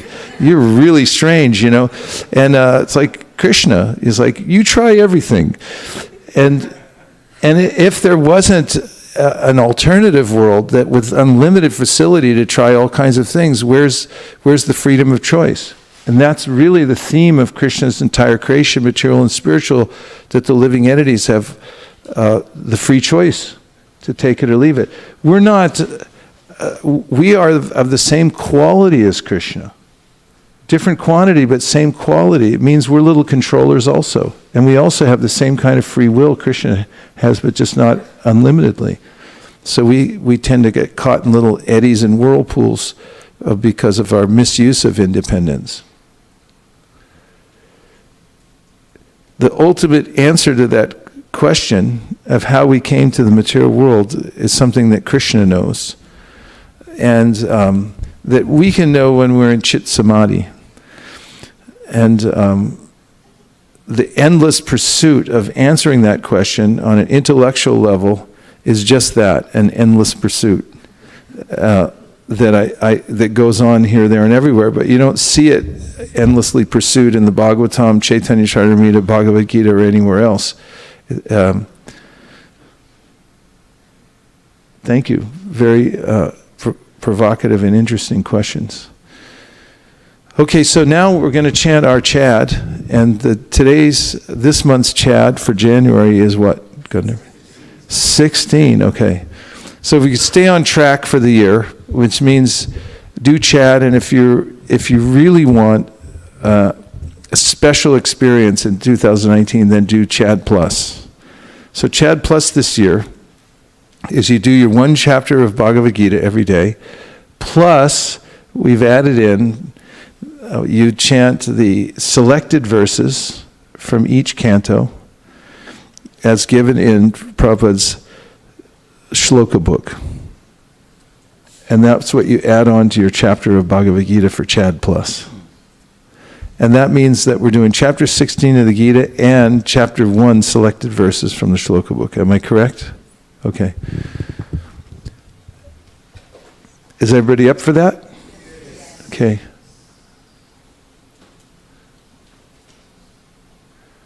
And since I have no idea what time it is, someone will have to inform me when we're getting close to the... Okay. It. That's interesting. Could be anything. Daivasura sampad vibhag yoga ata shodashod adhyayaha Sri Bhagavan Uvacha Abhayam Sattva Samshudhir Jnana Yoga Vyavastiti Jnana Dhamascha Yagdascha Swadhyayastapa Arjavam Ahimsa Satyam Akrodhas Tyaga Shantir Apaishunam Daya Bhuteshva Loluptvam Mardavam Hrir Achapalam Teja Kshama Dhriti Shaucham Adroho Nati Manita Bhavanti Sampadam Daivim Abhijatasya Bharata Dambo Darpo Bhimanascha Krodha Parushamevacha Agyanam Chabhijatasya Partha Sampadam Asurim Devi Sampad Vimokshaya Nimanatya Surimata Mashucha Sampadam Daivim Abhijato Si Pandava Dvaubhuta Sargau Lokesmin Daiva Asura Evacha Daivo Vistarasha Prokta Asuram Partha Meshrinu Pravritim Cha Nivritim Cha Janana Vidur Asura Na Shaucham Na Pichacharo Na Satyam Teshu Vindate Asatyam Apratishtam Te Jagadahur Anishvaram Aparaspara Sambhutam Kimanyat Kam Mahaitukam Etam Drishtim Avashtabhya Nashtatmano Budhayaha Prabhavantur Gurakarmana Shayaya Jagatohita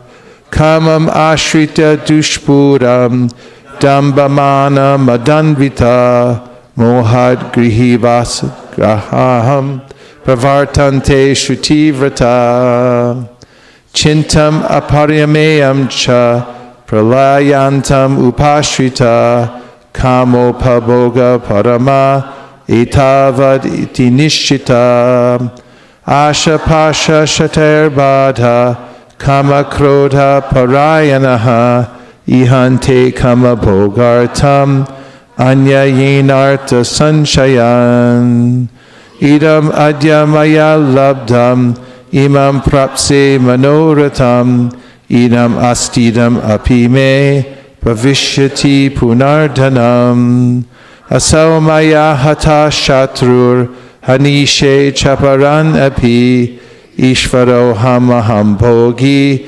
Siddhoham Valavan Sukhi Adyo Bijanavan Asmi Konyosti Sadrisho Maya Yakshe Dasyami Modishya Itya Jnana Vimohitaha Aneka Chitta Vibranta Moha Jala Samavrata Prasakta Kama Bhogeshu Patanti Narakeshu Chao Atma Sambhavita Stabda Dhanamana Madanvita Yajante Nama Yagnaiste Dambena Viti Purvakam Ahankaram Balam Darpam Kamam Krodam Cha Samsritaha Mamatma Paradeheshu Pravishanto Pyasuyaka Tanaham Dvishata Kruran Samsareshu Naradhaman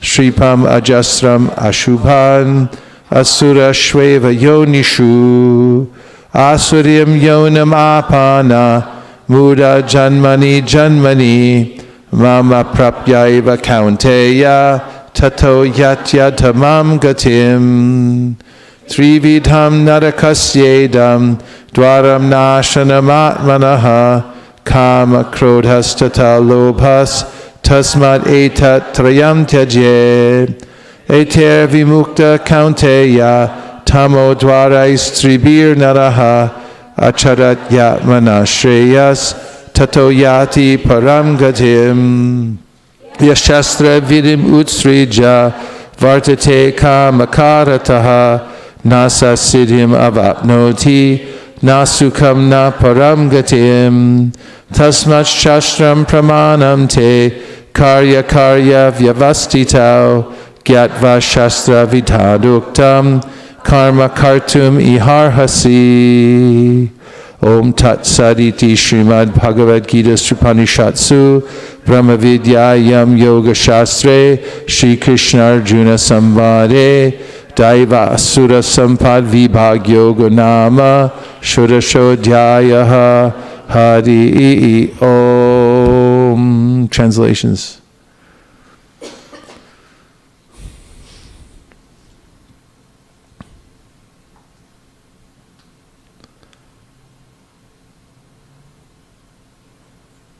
Hare Krishna, Krishna Krishna, Hare Hare, Hare Rama,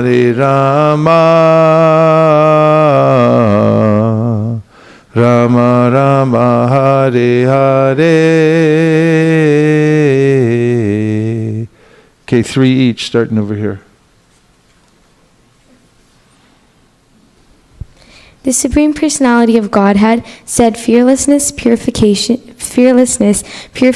of one's existence, cultivation of spiritual knowledge, charity, self-control, performance of sacrifice, study of the Vedas, austerity, simplicity, non-violence, truthfulness, freedom from anger, renunciation, tranquility, aversion to fault-finding, compassion for all living entities, freedom from covetousness, gentleness, modesty, steady determination, vigor, forgiveness, fortitude, cleanliness, and freedom from envy and from the passion for honor. These transcendental qualities, O son of Bharata, belong to godly men endowed with divine nature. Covetousness. Somebody look it up. Should I continue? Oh, okay. Pride, ignorance, conceit, anger, harshness, and ignorance. These qualities belong to those of demoniac nature, O son of Pritha. What about covetousness? Did you look it up? Tell us how to pronounce it, please. You got to say it in the mic. Covetous. Covetousness as a noun. Okay. Give us covetousness. Oh, okay. Okay. Do you want the definition? Let's hear. Who said it? Siri or the dictionary? So I just heard somebody say it. Siri. That did it. I'm getting mine out.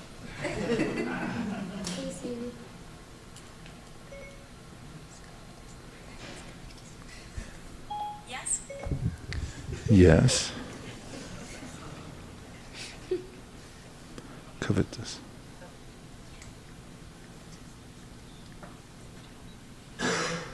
Spelled?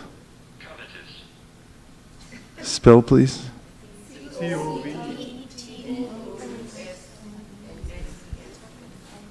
Coveted, coveter, covetous.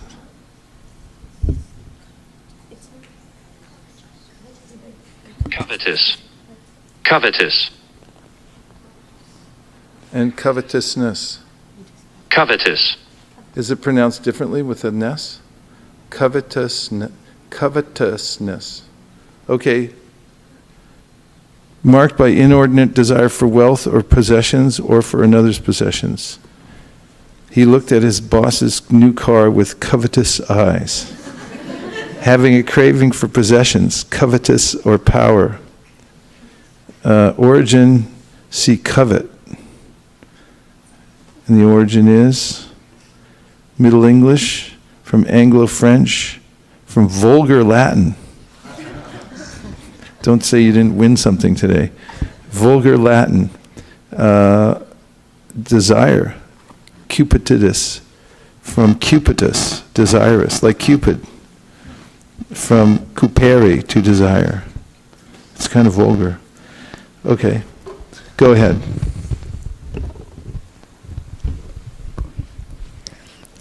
Pride, ignorance, conceit, anger, harshness, and ignorance. These qualities belong to those of demoniac nature, O son of Pritha. The transcendental qualities are conducive to liberation, whereas the demoniac qualities make for bondage. Do not worry, O son of Pandu, for you were born with divine qualities. O son of Pritha, In this world, there are two kinds of created beings. One is called divine, and the other demoniac. I have already explained to you at the length of divine qualities I've already explained to you at length the divine qualities. Now hear from me of the demoniac. Those who are demoniac do not know what is to be done and what is not to be done. Neither cleanliness nor proper behavior nor truth is found in them. They say that this world is unreal, with no foundation, no God in control. They say it is produced of sex desire and has no cause other than lust.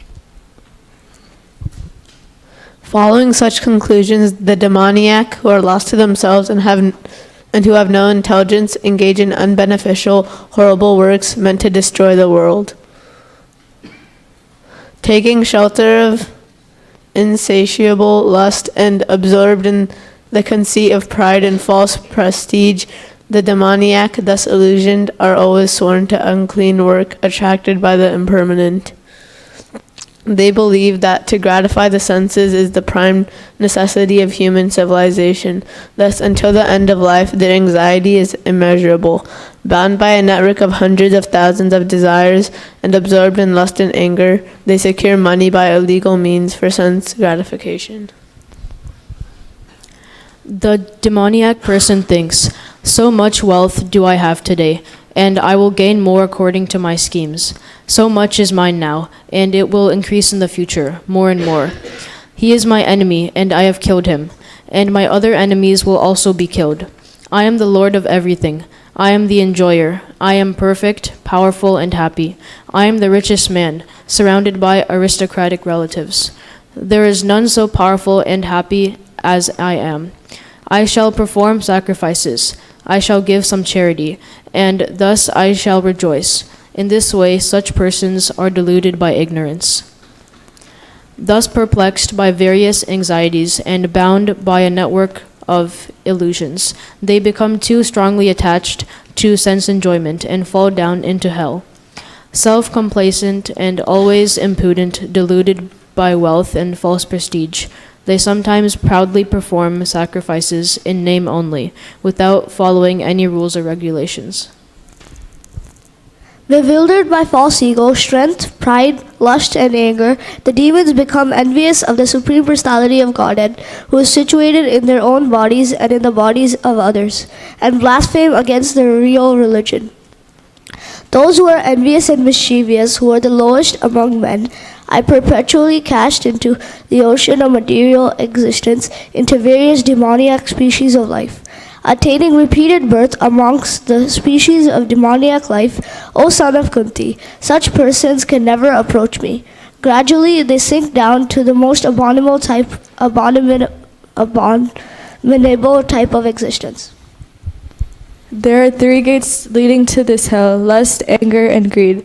Every sane man should give these up, for they lead to the degradation of the soul. The man who has escaped these 3 gates of hell, O son of Kunti, performs acts conducive to self-realization and thus gradually attains the supreme destination. He who discards scriptural injunctions and acts according to his own whims attains neither perfection nor happiness nor the supreme destination. One should therefore understand that what is duty and what is not duty by the regulation of the scriptures. Knowing such rules and regulations, one should act so that he may gradually be elevated.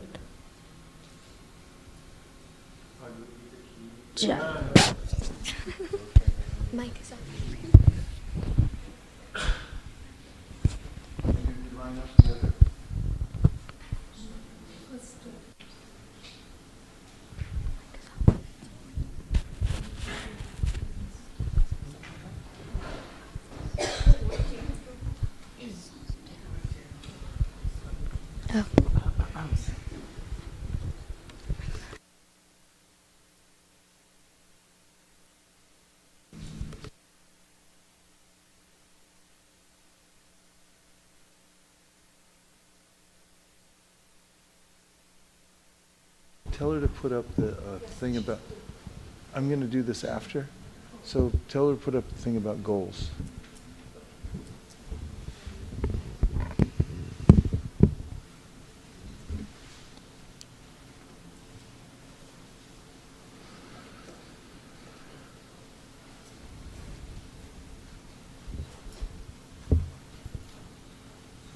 So now we're at the beginning of the year, and it's a natural inclination to reorganize oneself, get a new lease on life, start over, give up any of the bad habits one's developed, and start new good habits.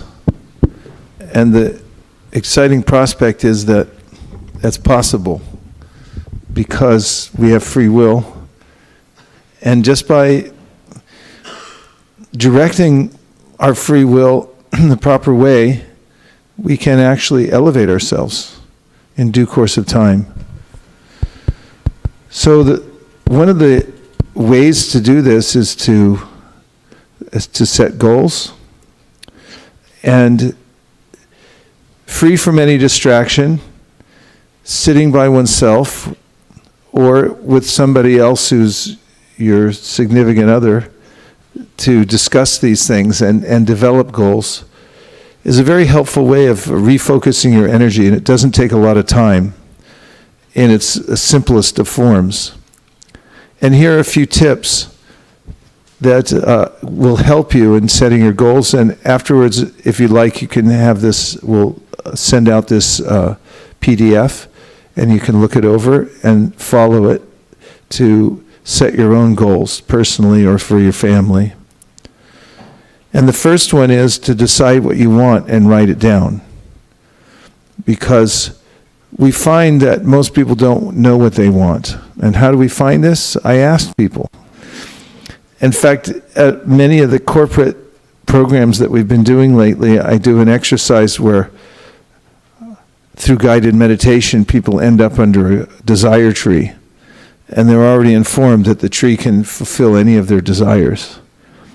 And as they're sitting there meditating under the desire tree, I ask them to become now very much aware of what they actually want.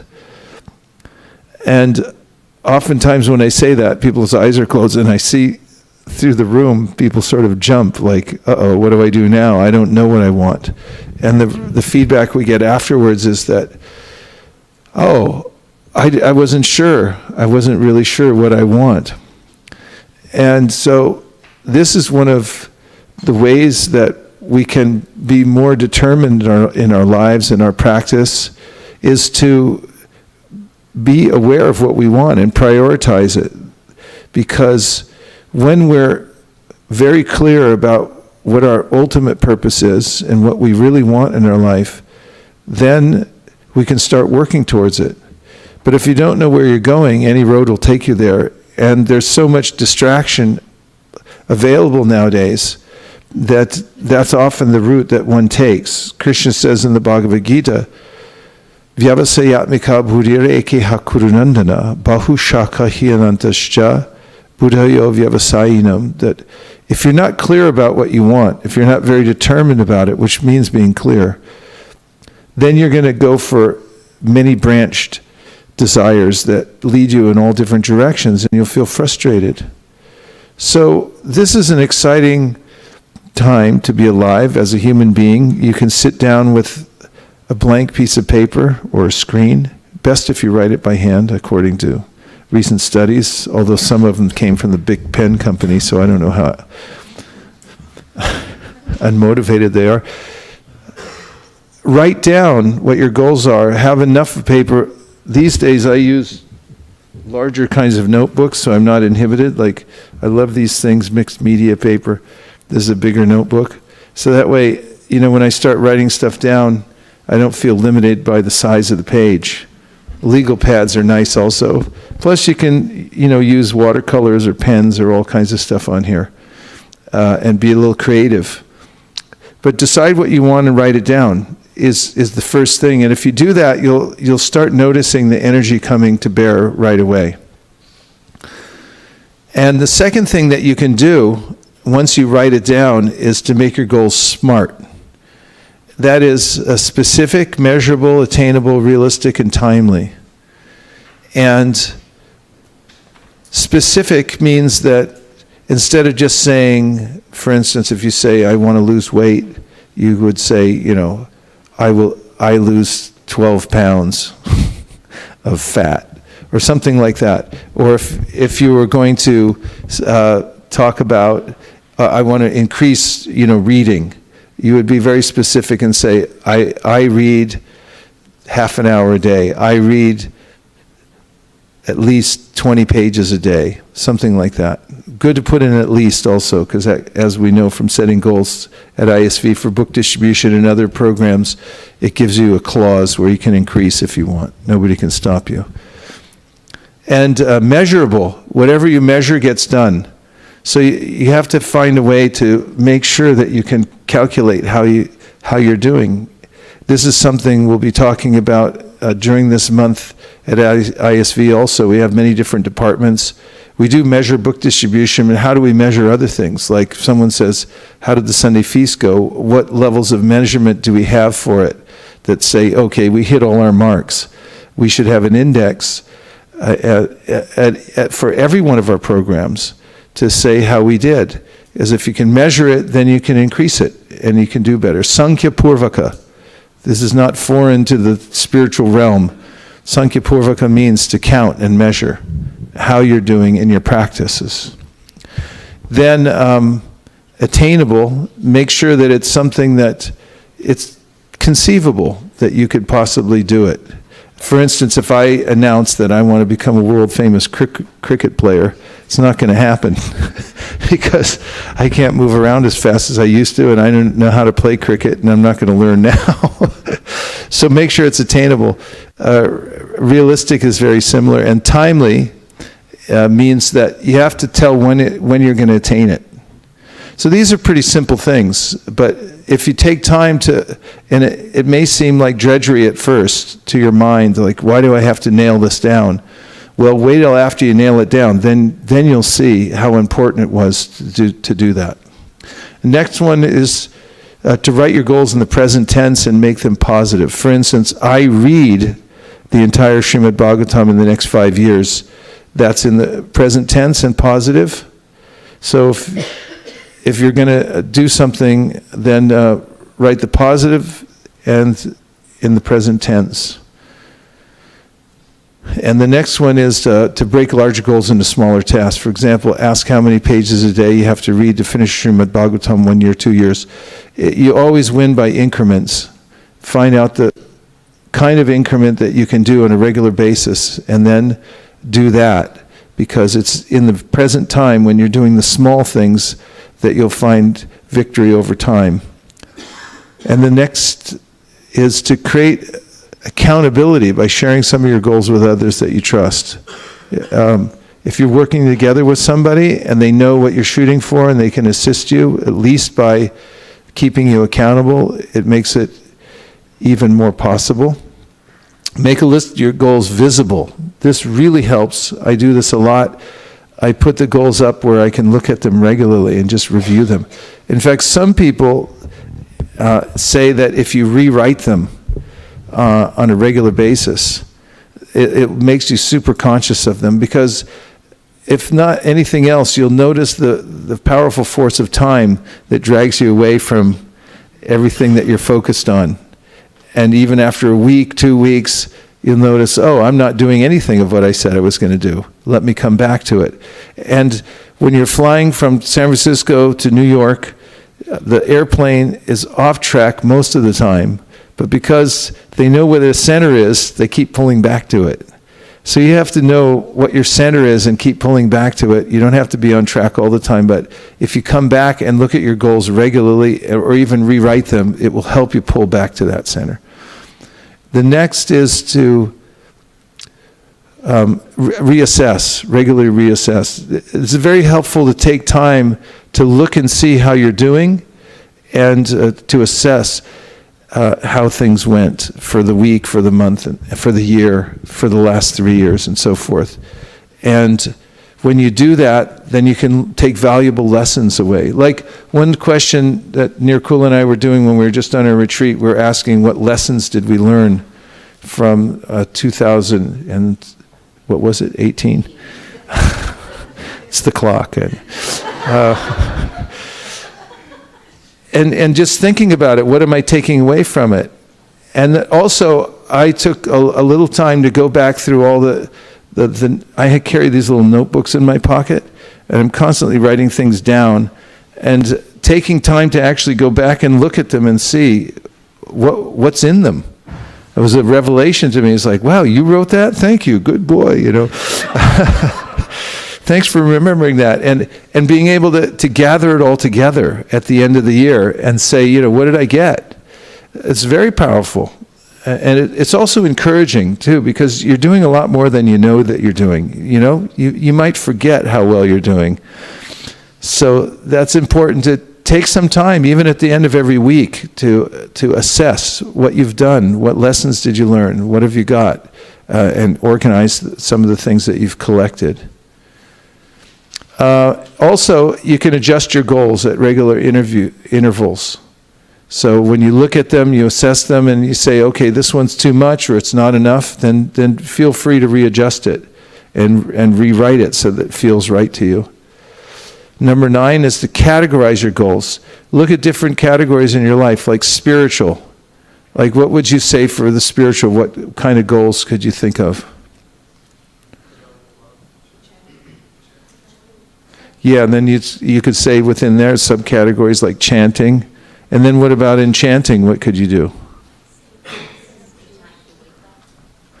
What time you'd wake up in the morning and start chanting? Or you might say, I chant first before I do anything else.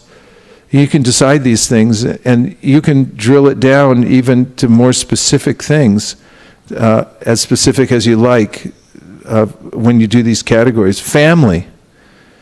Is family important? Thank you. What kind of things would you think of when you're saying you set a family goal? Use the mic, because I want verification that I'm not repeating things you're saying.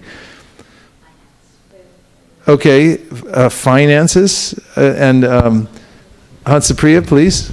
Actually, for the family, it dawned me. I took my mom out during the shutdown, was somewhere in Santa Cruz.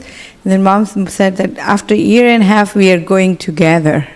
So then it dawned me that probably I need to add that to my goal, that at least, you know, once a quarter to spend time with parents. Yes, these things can make a huge difference in your life. What other things would you think of in family? I mean, one thing is, we could take family for granted and just, you know, and we can also justify it too and say, you know, I'm a renounced sage like Shukadev Goswami, so I don't have anything to do with family. It's all Maya anyway. Or we could just get in a pattern, even if we don't think like that, of kind of taking them for granted. You can say hi, bye, and never take time with your family. And you could do that for a week or a month or a year or 10 years or even a lifetime. And then, you know, when they die, then you'll get all upset, you know, like, I never took time. What other family things? Yes.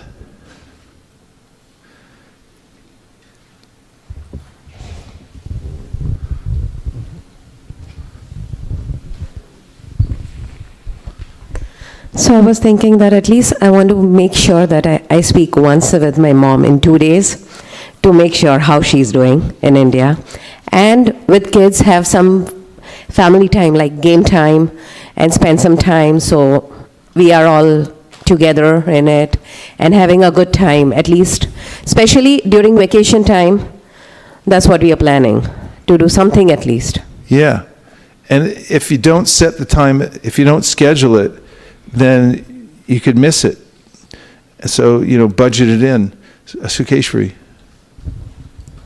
I was thinking that, you know, I try to do this all many times, but I keep forgetting, as Mataji said, I try to remember to call my parents and do the things, but I forget time of with spouse and, you know, with Shivatsa at home.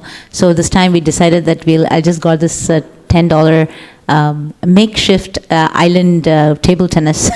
So we fit Hey, I'm that in. coming over now. So at 5:30, 6 o'clock, when Prabhu comes back from work, sometimes Shiva says, like, I don't want to play. I said, okay, you don't have to play, you have to be the referee.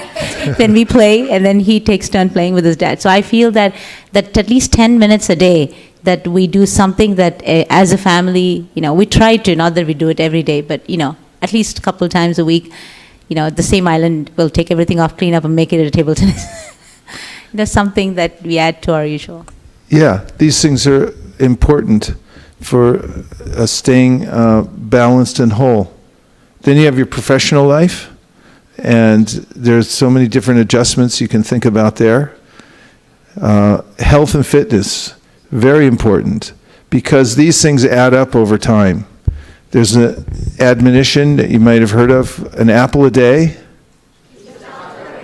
Yeah, and what if you substitute that with caramel, a Hershey's bar a day? It does what? Make sure that you go to the doctor. But if you do that on a regular basis, that was Jim Rohn, if you do that on a regular basis, make the right move, you eat the apple or you eat the Hershey bar, then basically you're spelling out your success or your doom as far as your health goes. So it's really important to keep the body healthy and think about ways to maintain it. Not inordinately, you don't have to become a famous cricketer or bodybuilder, but you do have to have a modicum of information of how the robot works and doesn't work. If you start pouring stuff into your car that doesn't work for the car, you're going to damage it. And same thing with your body. So you have to be really careful about what you take in. And then, etc. What's etc.? What other category? Give me two more. Cleaning, yeah. And? Education. That's another thing. There's so many things that you can learn, right? If you wanted to learn an instrument or you wanted to learn about some historical thing or, whatever you want, you can learn something. So, social time, yeah. So if you plan these things out and you set goals, then you'll find that your focus is going in the right direction, in a productive direction. That's the only page, right? There's no more pages. Oh my God.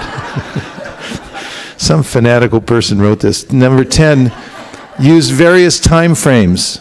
These are kind of helpful because it's not that you just set goals for the year, but you can set 1-minute goals. If you ever find yourself languishing and you're thinking like, I can't get moving, just set yourself a 1-minute goal. 60 seconds is something powerful. You can say, in the next 60 seconds, I'm going to get 2 things done that I need to do, and you just move, and then you're off and running. And how about an hour, a day, a week? 30-day goals are really powerful because you can tolerate anything for 30 days, and it's amazing what you can get done in 30 days. 5 years. 1 year, 5 years, lifetime goals, 100-year goals. Those are really good, especially if you're 60. So, so if you think of these different time frames and set goals for these different periods, then you'll find. Here's a quote to note: disturbance from Prabhupada's purport. Disturbance is due to want of an ultimate goal. And when one is certain that Krishna is the enjoyer, proprietor, and friend of everyone and everything, then one can, with a steady mind, bring about peace. If you don't know where you're going, any road will take you there. That's from Alice in Wonderland. Drops a day, we're a stone away. Prabhupada's famous saying. Inch by inch, it's a cinch. Forget who said that. And goals are potent, my old friend Will McCoy. I can't change the direction of the wind, but I can adjust my sails to always reach my destination. So trimming the sails. Any questions or comments about goal setting?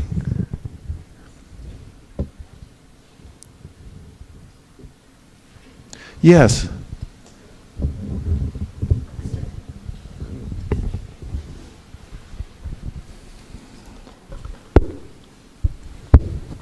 How do you validate that your goals are realistic, that they are, you said they should be attainable, but what if you want something that's, something that is not attainable? How do you have someone check that? In a number of ways. You can look at your past record. You can talk to people who've been successful in it. For instance, if you wanted to learn a language, there's a lot of things on YouTube. Some of them are very unrealistic, where you could, somebody says learn Japanese in 30 days. Now you can go down and look at the comments that everybody makes afterwards. You jerk, I couldn't do that in 30 days.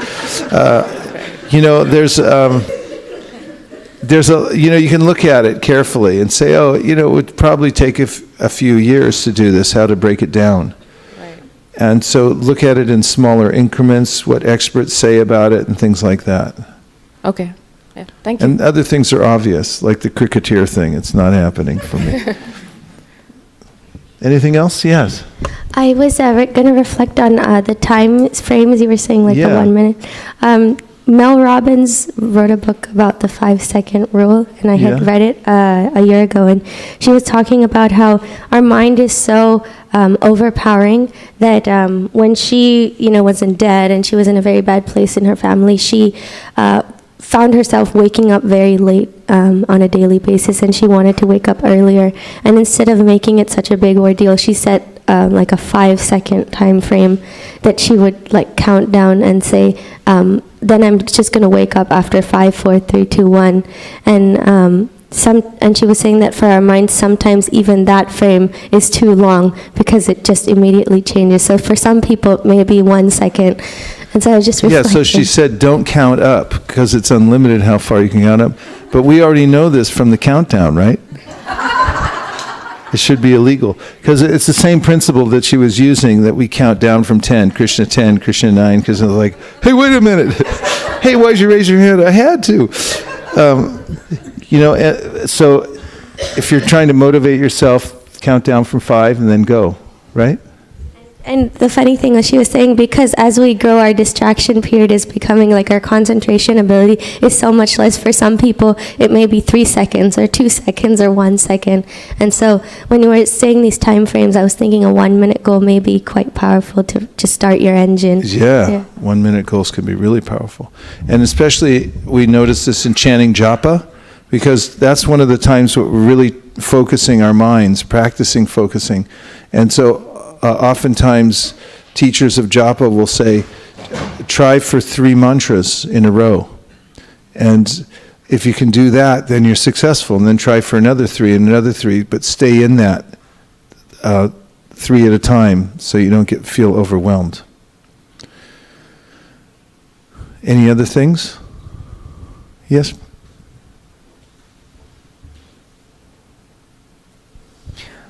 Hare Krishna.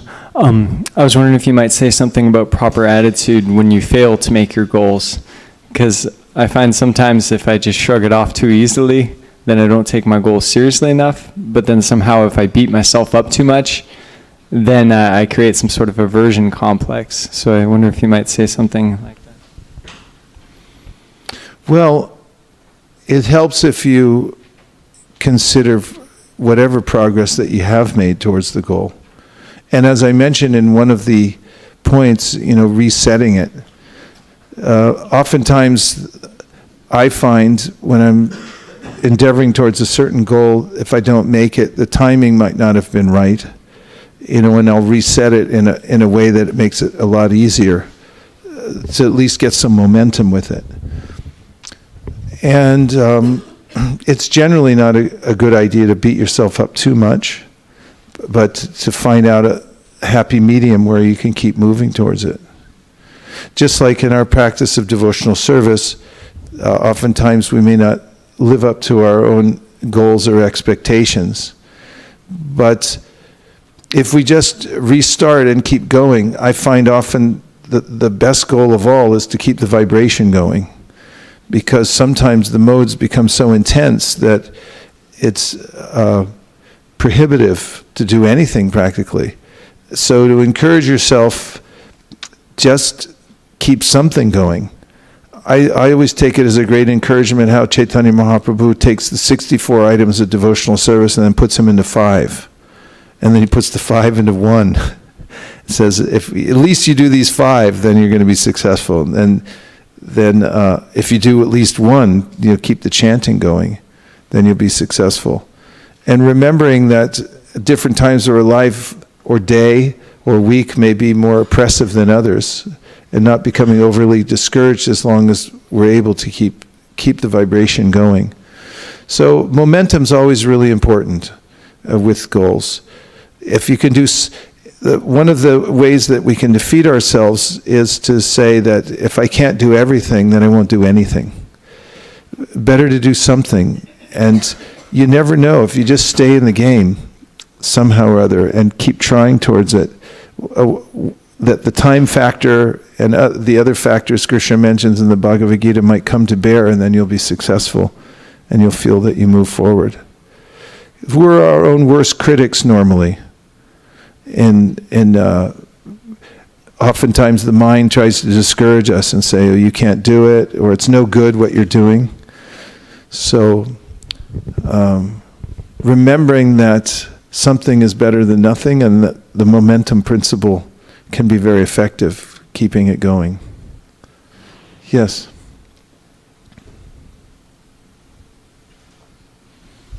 Thank you, Prabhu. Like the last point that you mentioned, that keep the light on when it's emergency period. So I was thinking, Prabhu, if categorizing the goals based on like what we should achieve, what we can try to achieve, and which goals we should not go to achieve, like does that help? Like categorizing the goals based on like these goals we should achieve, these goals we can try to achieve, but if you don't, that's fine, and these goals we shouldn't go to achieve. Yeah, there's no ultimate hard and fast rules. These are just some tips. But the main thing is your awareness. And if you take time to think about them, you can make your own categories. And if you're doing that, then it's likely you're going to be going for something, because where attention goes, energy flows. The problem is that I don't put any attention towards it, and therefore I go by default mode. And the default mode in the material world means I get dragged down into the lower modes of nature.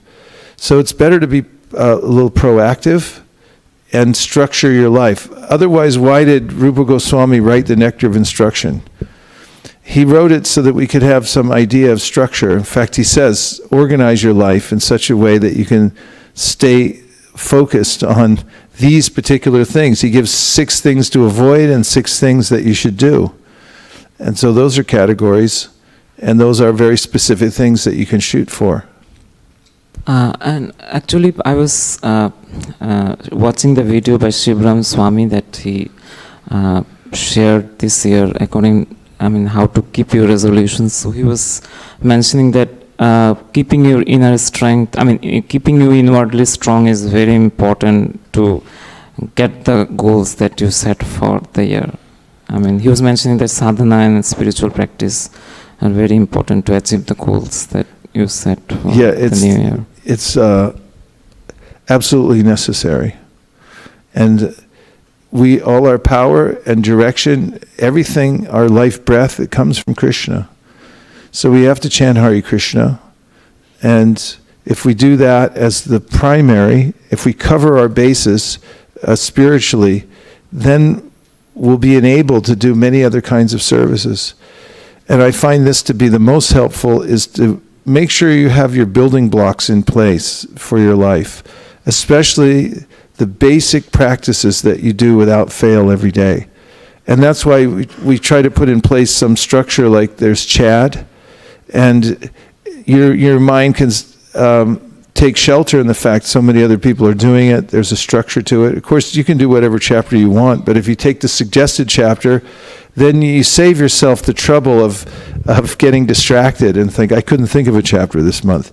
If you just hitch onto the train and follow it, you find yourself pulled along. And the very fundamental practices, if you cover them first, then you'll be enabled to do many other things in your life. And if you don't, then you'll end up in a morass of different problems and confusing situations.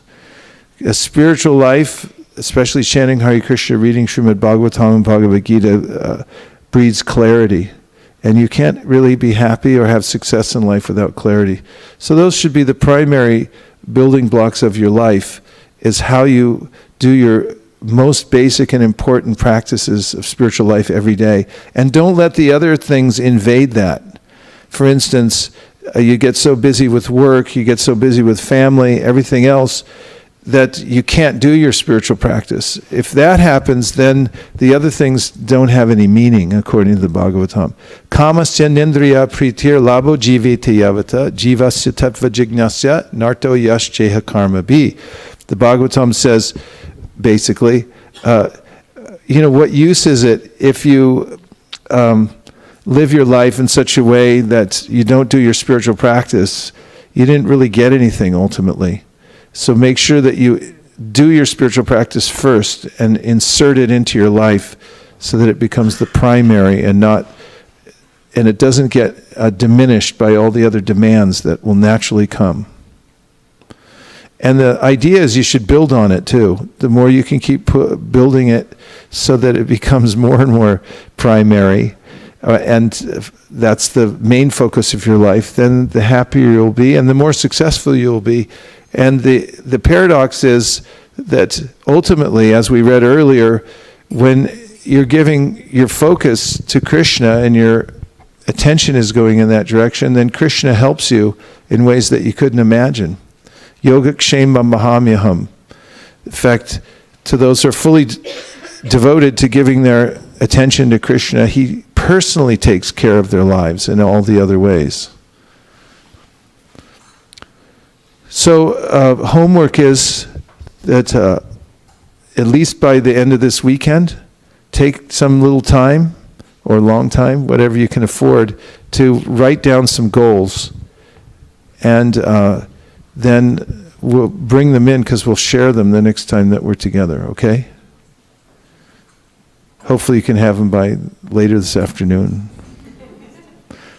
Do you all have an idea of what you would write down? Are you already thinking about things?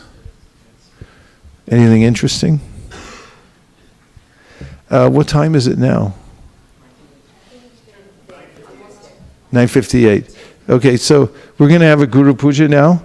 So we're going to move the asanas away, and we're going to say some prayers and then sing the Guru Vashtakam to Srila Prabhupada. Gaur Premanande Haribo. Vanchakalpadurvascha Kripasindabe Vacha Patitanam Pavanibhyo Vaishnavebhyo Namo Namaha Anantakoti Vaishnaviniki Jai.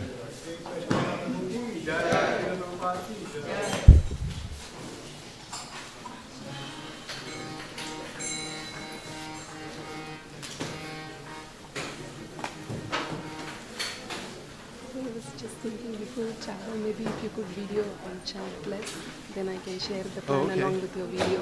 Sure. Introducing Chat Plus. Hey. Who? Yeah, he was an old friend of mine. He really passed away, right? Yeah. It's really sad. Yeah, he was my first Sankirtan leader. Yeah, I saw on Facebook you mentioned that, but I figured from England. Yeah. He was your first Sankirtan leader? Yeah. We traveled together to other parties, actually. Oh, wow. Had you been in touch with him? No. Yeah, something. Yeah, no. I saw him around theater for the first time a couple of years ago. Very talented person. Yeah, right. Hey, Boo. Yeah, why don't we? I brought my... Oh my God, did I bring it? Thank you.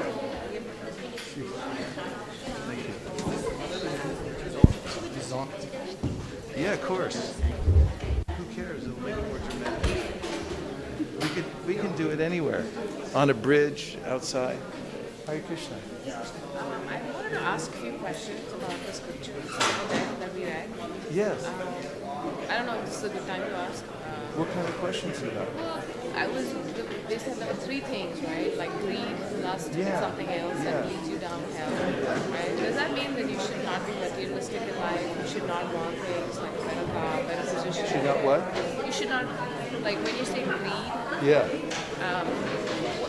sometimes you want things that you deserve, and sometimes you want things that you just want things, right? So how do I know that I'm not being greedy, but I'm just wanting something that's fair? How do I know that? Well, the main thing is doing it for Krishna rather than for ourselves. Because everything can be used in service. When you use things... What if, like, for example, right now, I have a role where I'm not managing people, but I feel like I would do a better job managing people. Maybe that's a goal for myself. But what if I think of it as, am I not doing good for people if there's lack of leadership? Yeah. That's what I don't know is that a selfish goal or is that No, not necessarily selfish. Not necessarily selfish if you think you could do a better job and you see a place. But it doesn't mean necessarily you'll be able to do it right away either. Because there's a lot of other factors. So then you have to be a little patient.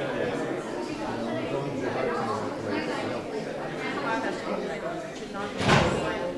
Yeah, that's true, yeah.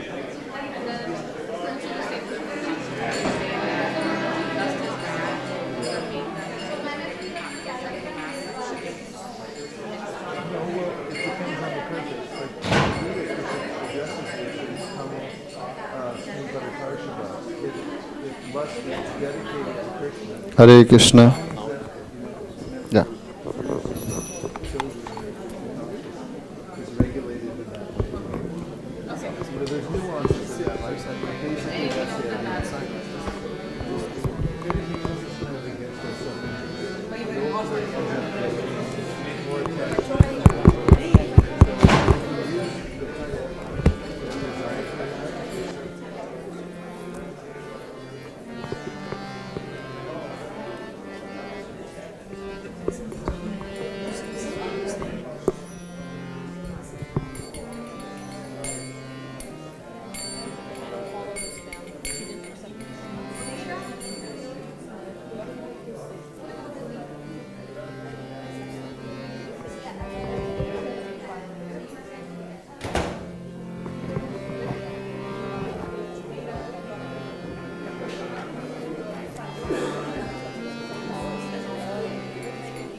Hare Krishna. There is a blue Honda Accord parked right in the middle of the cars, which is blocking the way. Can you please remove it? I have to get cars out. So first of all, this is the blue Honda Accord, starting with 4SH. Blue Honda Accord EX. This is parked in a very very odd way.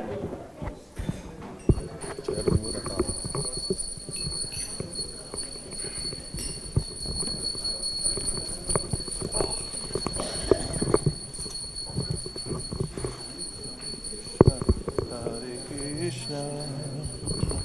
Krishna, Krishna, Hare Hare.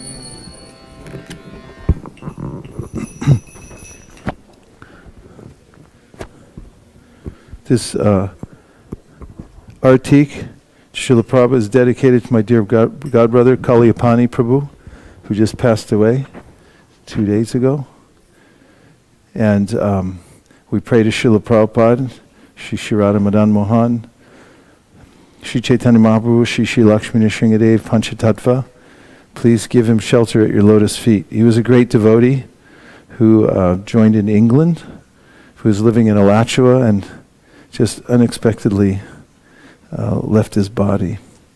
So our special prayers for him. Everyone who agrees with this, please say Hare Krishna.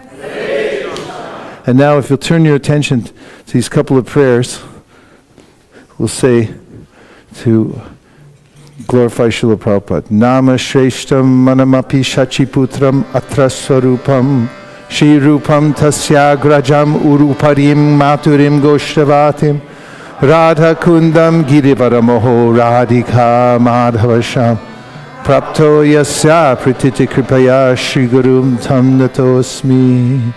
Hey Guru Gyanadadina Bando Swananda Data Korunaika Sindo Vrindavana Sinahitavata Prasida Radha Pranaya Prachara. I bow down to the beautiful lotus feet of my spiritual master, by whose causeless mercy I have obtained the supreme holy name, the divine mantra, the service of the son of Shachi Mata, the association of Srila Swarup Damodar, Rupa Goswami and his older brother Sanatan Goswami, the supreme abode of Mathura, the blissful abode of Vrindavan, the divine Radha Kund and Govardhan Hill, and a desire within my heart for the loving service of Shri Radhika and Madhava in Vrindavan. O spiritual master, O giver of divine wisdom, O friend of the fallen, you are the giver of your own bliss, and you are the only ocean of mercy. Although dwelling in Vrindavan, you have descended for the welfare of fallen souls like myself, and you are preaching the divine love of Radha for Krishna. Please be kind upon us. The lotus feet of our spiritual master are the only way by which we can attain pure devotional service. I bowed to his lotus feet with great awe and reverence. By his grace one can cross the ocean of material suffering and obtain the mercy of Krishna. Our only wish is to have our consciousness purified by the words emanating from his lotus mouth. Attachment to his lotus feet is perfection that fulfills all desires. He opens our darkened eyes and fills our heart with transcendental knowledge. He is our Lord, birth after birth. From him ecstatic prema emanates. By him ignorance is destroyed. The Vedic scriptures sing of his character. Our spiritual master is the ocean of mercy, the friend of the poor, and the Lord and master of the devotees. O Master, be merciful unto us. Give us the shade of your lotus feet. Your fame is spread all over the three worlds. Shri Guru Charana Padma Kevalabha Kati Sadma.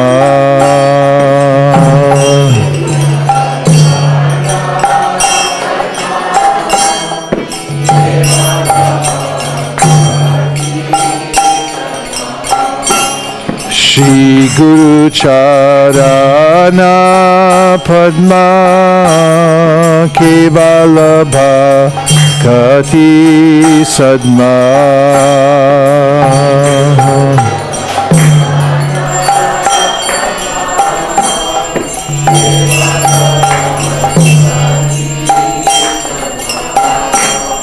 Bando Mui Savadana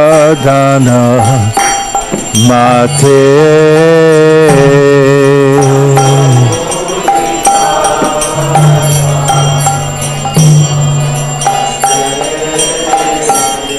Bando Mui Savadana Mate.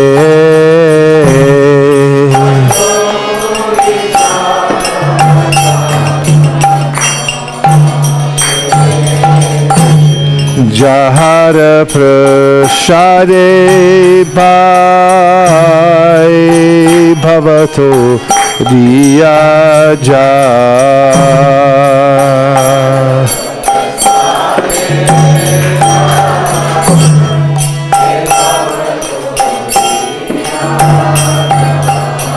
Krishna prapti hoy jaha hoite.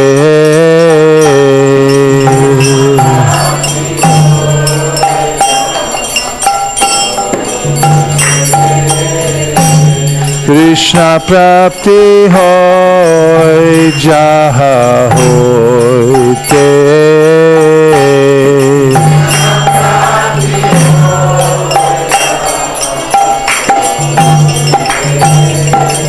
Guru mukha padma vakya chitete koriya aikya.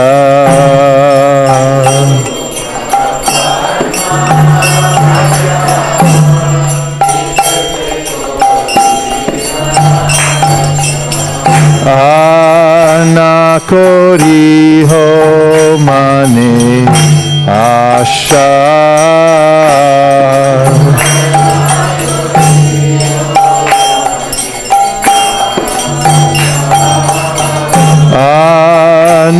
Anakori ho mane asha.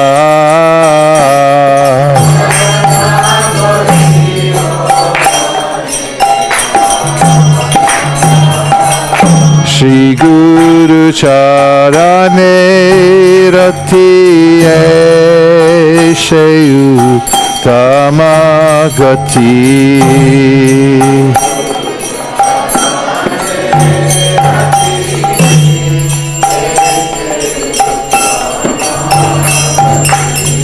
Je prashade pure sarva asha.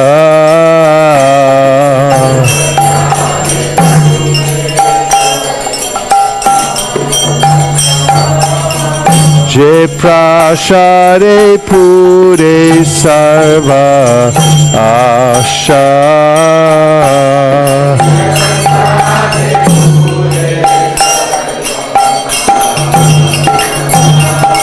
Chakudan dilo che janme janme prabhu she. Chakudan dilo je janme janme prabhu she.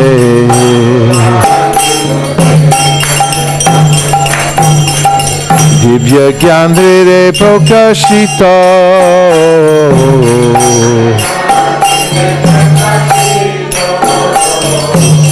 Divya Gyan Hre Prokashita.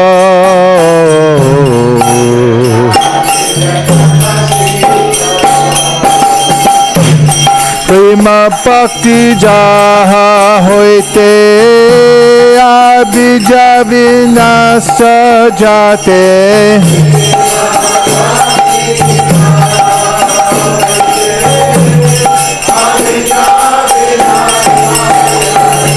Prema Bhakti Ja Hoite Abhija Vinasa Jate.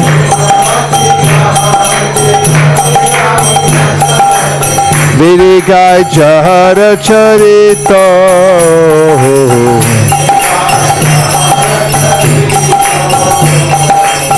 Virigai Jahara Charito.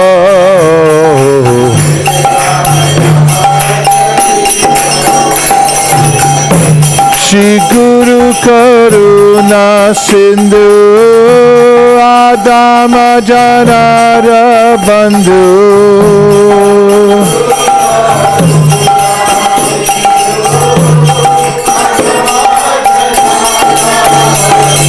Shri Guru Karuna Sindhu Adama Janara Bandhu. Lokana Lokera Jivana.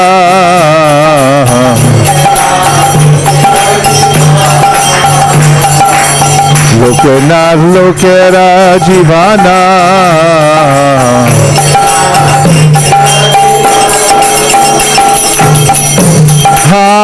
Prabhu Kora Doya De Amore Pada Chaya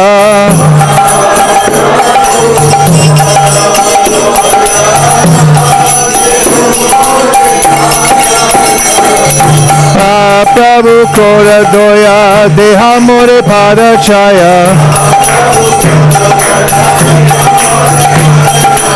Evijash Kushikri Bhuvana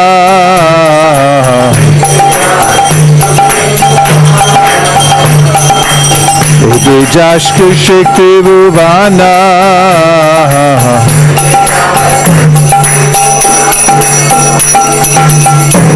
Ha ha Prabhu Kora Doya De Amore Pada Chaya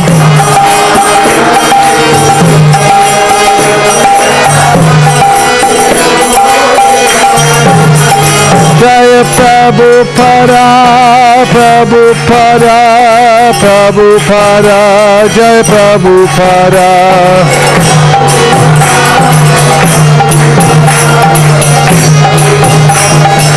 Jaya Jaya Prabhupada, Prabhupada, Prabhupada, Jaya Jaya Prabhupada.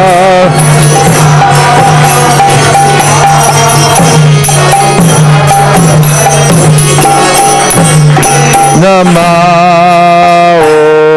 Om Vishnu Padaya Krishna Prishtaya Bhutale Srimate Bhaktivedanta Swami Niti Namine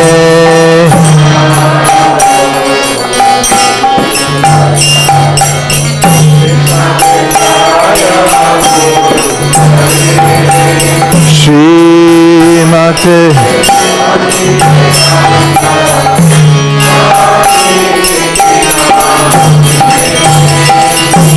Namaste Saraswate Deve Gauravani Pracharine Nirvishesha Shunyavadi Paschacharya Shatarine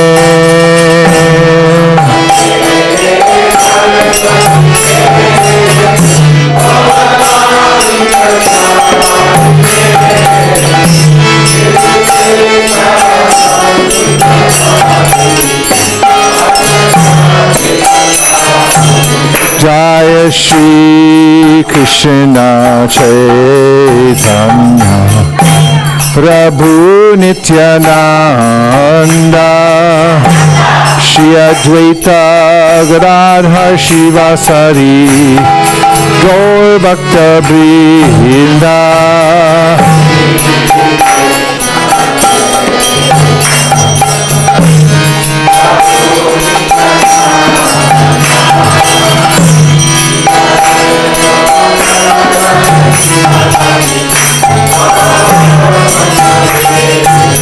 Jaya Shri Krishna Chaitanya Prabhu Nityananda Shri Advaita Gadadhar Shivasari Gaur Bhakta Vrinda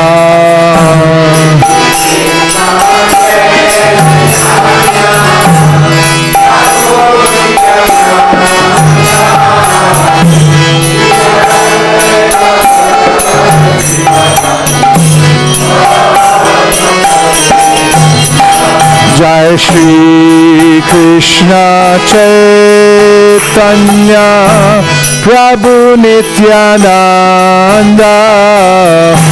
Shri Advaita Gadadhar Shivasari Gaur Bhakta Vrinda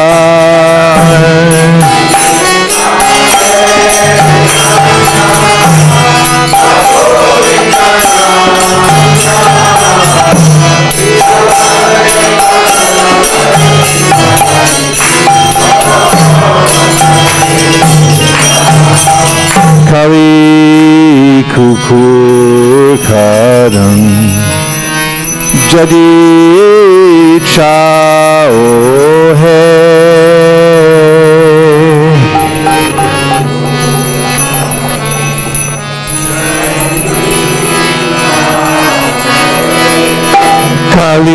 Duga Pavana Kulibhoy Nashana Sri Sachinandana Gao He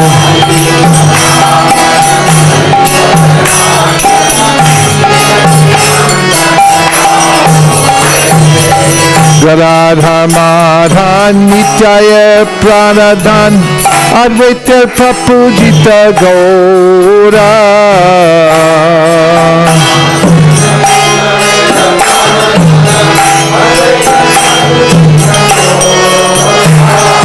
Nimani Vishwambar Srinivasishwar Bhakta Samuha Chitta Chora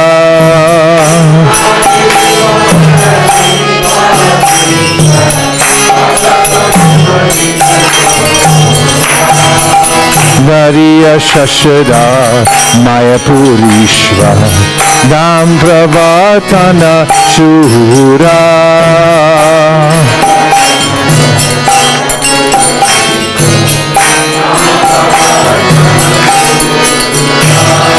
Grihi Jana Shikshaka Nasikula Nayaka Madhavara Bhava Pura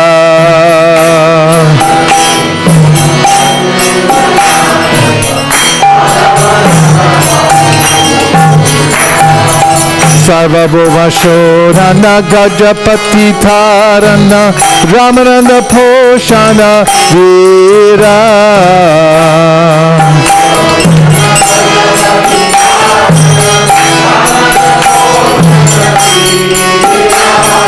Rupananda Vardana Sanatana Parana Haridas Modhana Dhira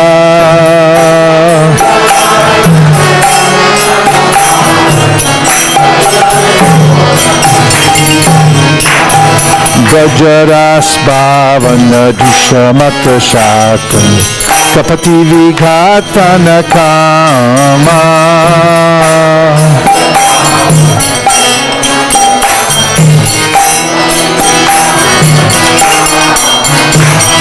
Shudha Bhakta Parana Shiksha Gyana Tarana Chala Bhakti Dushana Rama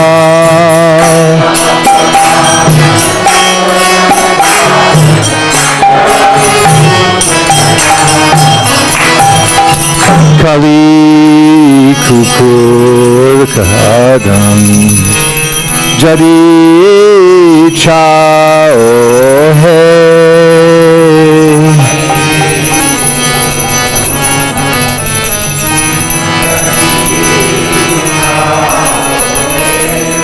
Kali Duga Pavana Kolibai Nashana Shri Sachinandana Gao Hai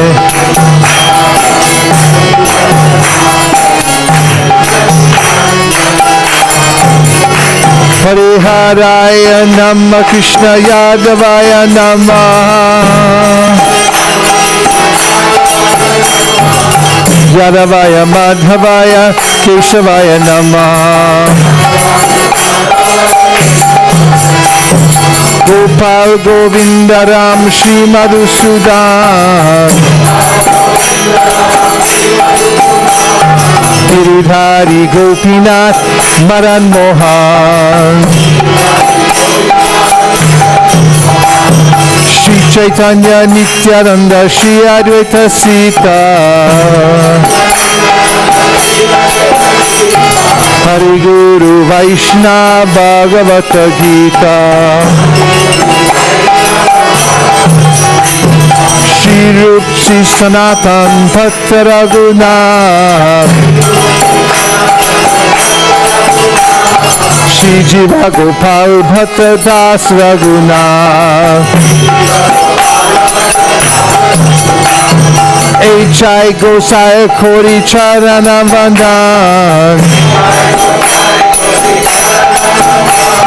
Jahoite Vignanash Abhishta Puran H.I. Gosai Jar Muritar Das Tansabara Pararenu Mora Panchagra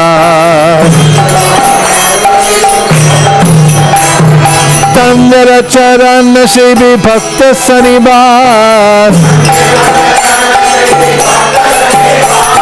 चरण में होए अविलास चाय गोसाई जाबे भजे कोलबास राधा कृष्ण नित्य लीला Cola प्रकाश श्री श्री राधा कृष्ण नित्य लीला Cola प्रकाश बोलो आनंदे बोलो हरि भज वृंदावन बोलो आनंदे बोलो हरि भज Vrindavan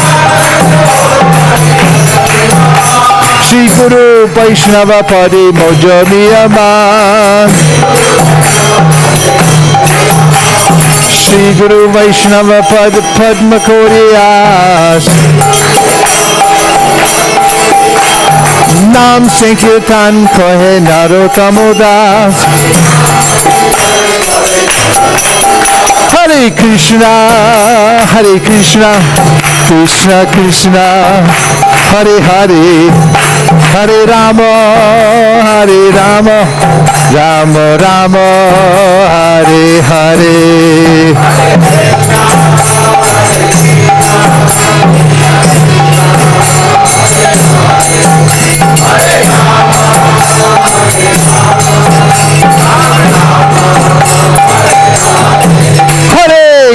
Hare Krishna, Krishna Krishna, Hare Hare, Hare Rama, Rama Rama, Hare Hare.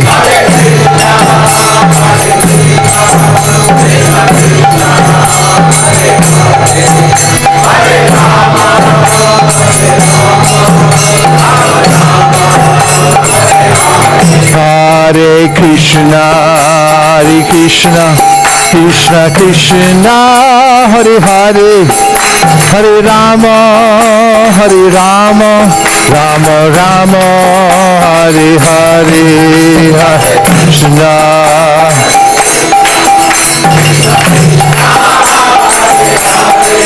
Gope Manande.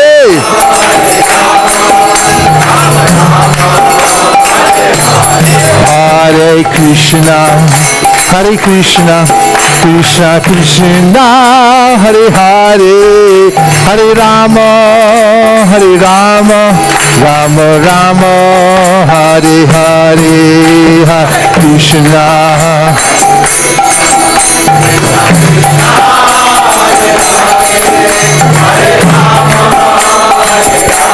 Get ready. Hare Krishna, Krishna Krishna, Hare Hare, Hare Rama, Rama Rama, Hare Hare.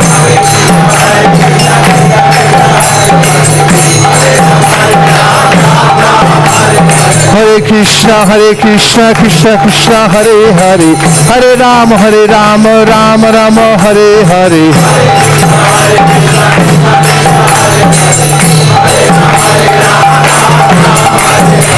Hare Krishna, Krishna Krishna, Hare Hare, Hare Rama, Rama Rama, Hare Hare.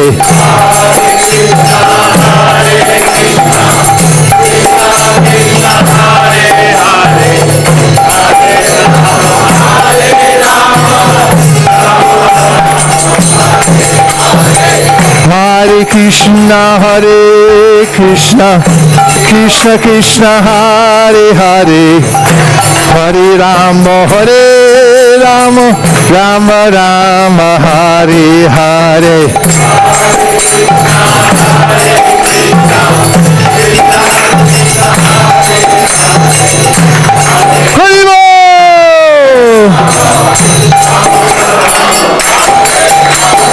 Hare Krishna, Krishna Krishna, Hare Hare, Hare Rama, Rama Rama, Hare Hare.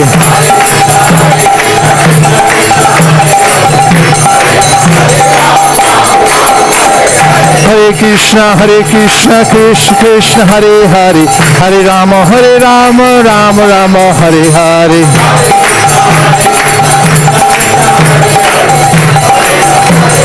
Nitai Gaur Haribo, Haribo, Haribo, Nitai Gaur Haribo.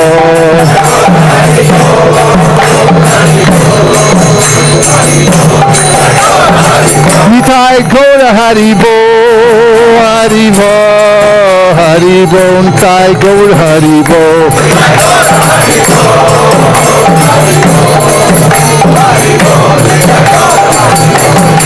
Bhajare, hey, Bhaja Govinda Gopala Hare. Hey, Bhaja Govinda, Bhajare, hey, Bhaja Govinda Gopala Hare.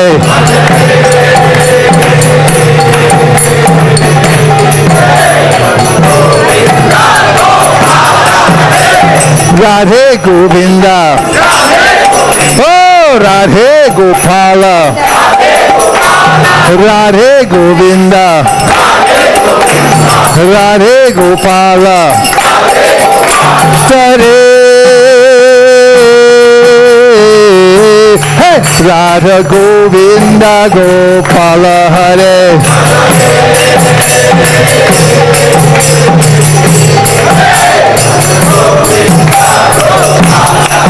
Bhajare, hey, Radha Govinda Gopala Hare.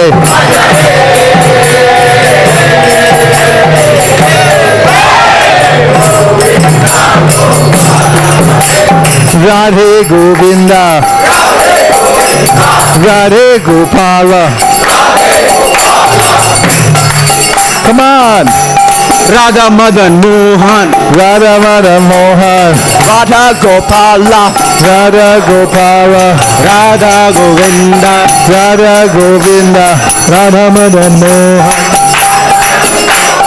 Radha Govinda, Radha Krishna, Radha Shama Sundar, Kishore Kishori, Kishore Kishori, Radha Madan Mohan, Radha Madan Mohan, Radha Vrindavan Chandra. Other side. Krishna Kishori, Kishore Kishori, Radhe Krishna Gopi, Radhe Gopala, Radhe Gopala, Radhe Girdhari, Radhe Govinda, Radhe Krishna, Bhajare, hey, Radha Govinda Gopala Hare. Hey, Radha Govinda. ऐसे श्री भगवान को मेरे बारंबार प्रणाम है। ऐसे श्री भगवान को ऐसे श्री ज्ञान श्याम को मेरे बारंबार प्रणाम है। ऐसे श्री ज्ञान श्याम को मेरे बारंबार प्रणाम है।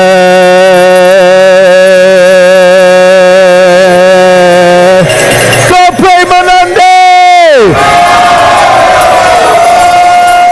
Nitai Gaura Haribo, Haribo, Haribo, Nitai Gaura Haribo.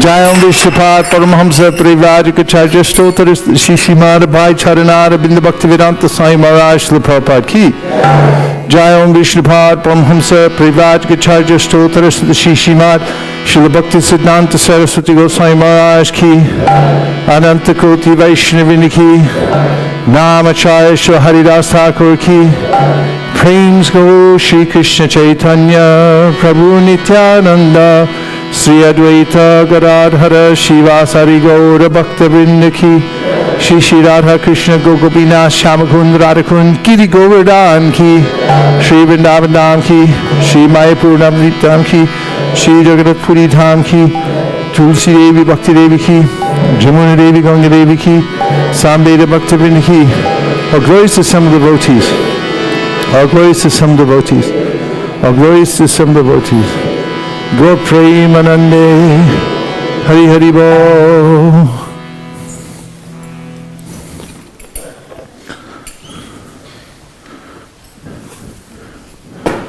Thank you everyone for your dedication to Krishna consciousness. There are many complexities in the world nowadays, and the only solution to the world's complexities and problems is a spiritual solution.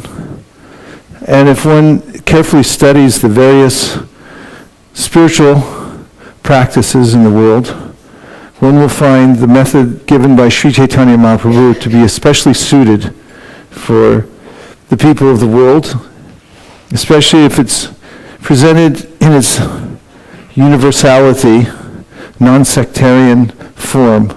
Everyone can take to the process of Krishna consciousness, whether they are from India or from America or from Europe, whether they're Arabic speaking, whether they speak Farsi or Zulu.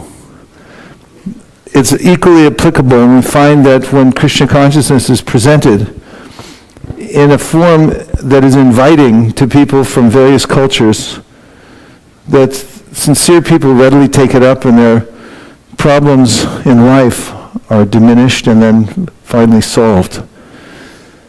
So we're in a strategic place in the world right now. All of you with your vast education and skill sets, which are put you at the very top of the world in measurement of IQ and education, have actually been hand-chosen by Lord Chaitanya Mahaprabhu to be in this spot to help expand the Krishna consciousness movement. And so coming into 2019, we should take a close review of where we've landed here in this planet and what kind of responsibility we've been given. It's a good time for reflection in January, since the energy goes down a little bit as far as people. Of course, I don't know if it's gone down that much, but people have been on vacation, and it's time for us to take time to reflect and to regroup and start thinking about how fortunate we are. Not start, you're already thinking that way, but to remember how fortunate we are, and to also set goals for the new year.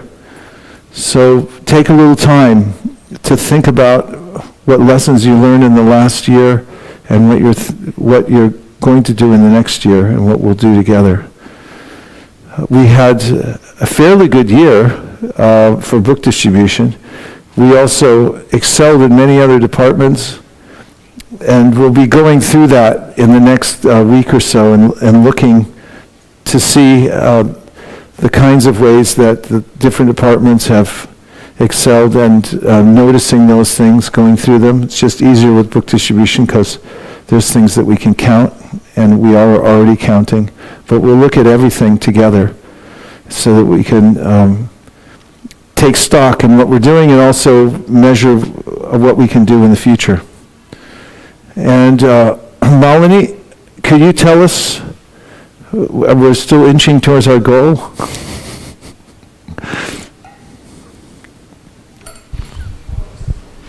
Thank you.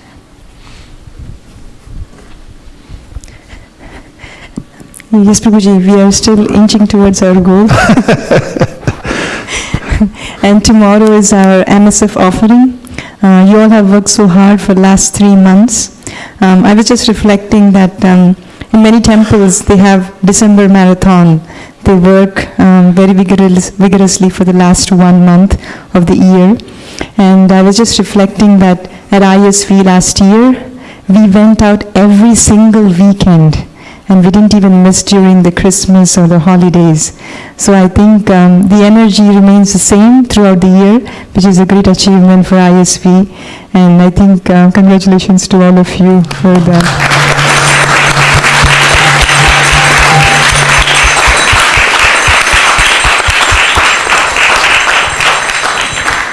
During the recent San Francisco Harinam, there was a person who came and stopped at our book table, and then he said that he was suffering from leukemia, and the doctors have told him that he doesn't have much time left because it's past the stage where he can be cured.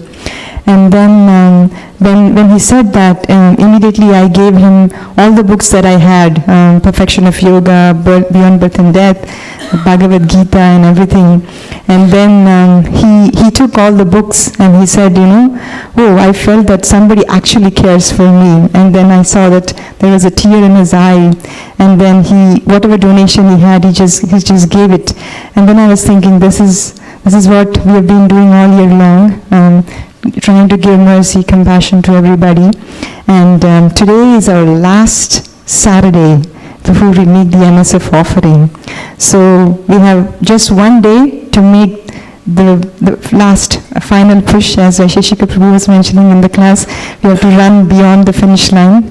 So if you can, go out today. It's raining, but it's good because everybody is home when it's raining. So we are going door to door in Dublin and Fremont as well, and we are going to Indian stores because Western team cannot set up a table outside, so they are going to attack all the Indian stores. And Kautukano Prabhu was mentioning that we have done so much of research on Arabic stores, and which we haven't even done for any of the Indian stores so far. So they're going to explore other Indian stores also today. And one team, Anshu Prabhu, Ananda Gopika Mataji, and Sri Mahaprabhu Prabhu are also going to the Arabic stores in San Bruno and somewhere in Daly City because they got a good contact. And yesterday they went out and they did 7 sets of Arabic books. So they're going to continue today as well.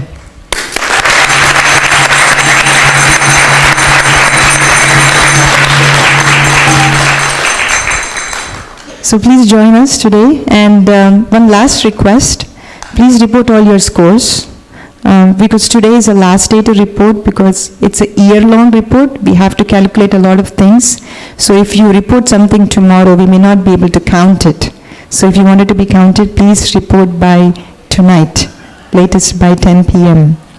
And if you did not get a chance to register at PrabhupadaMarathon.com, please register in the Be a Giver campaign because we're also counting how many people went out for this marathon.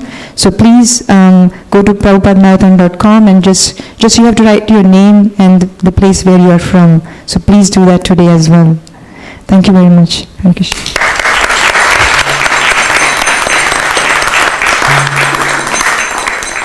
I just heard this morning from one of our sister temples, Toronto, that they smashed all their goals. I haven't heard all the details yet, but they were jubilant and celebrating today with all the Sankirtan devotees in Toronto. But I just thought everyone would want to know that they were not only victorious there in smashing their goals, but also I saw lofty projections for the next year already. They're very excited about going out again in 2019 and doing even bigger than they have in the last year. Washington, D.C., Baltimore also did really well. We'll start hearing from different places around the world, but we also heard from UK. Divyanam Prabhu reported in and said that they had hit all their goals there too, and they were considerable. They had vowed to knock on 50,000 doors to distribute at least 50,000 books. And what was the other one? to collective over 50,000 pounds. I think there was 50, if I'm not incorrect about that, but the exact numbers, I know 50,000 doors and 50,000 books, but they had also exceeded that as of a couple of days ago.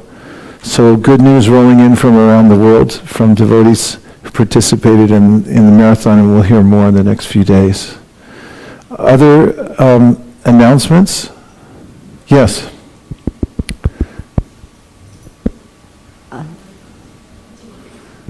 Green mic. We have a newcomer, Leela Mataji here from Srimad. Haribo!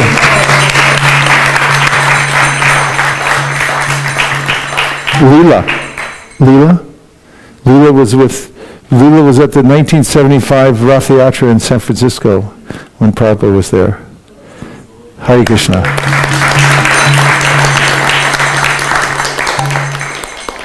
And that's all I know about her so far.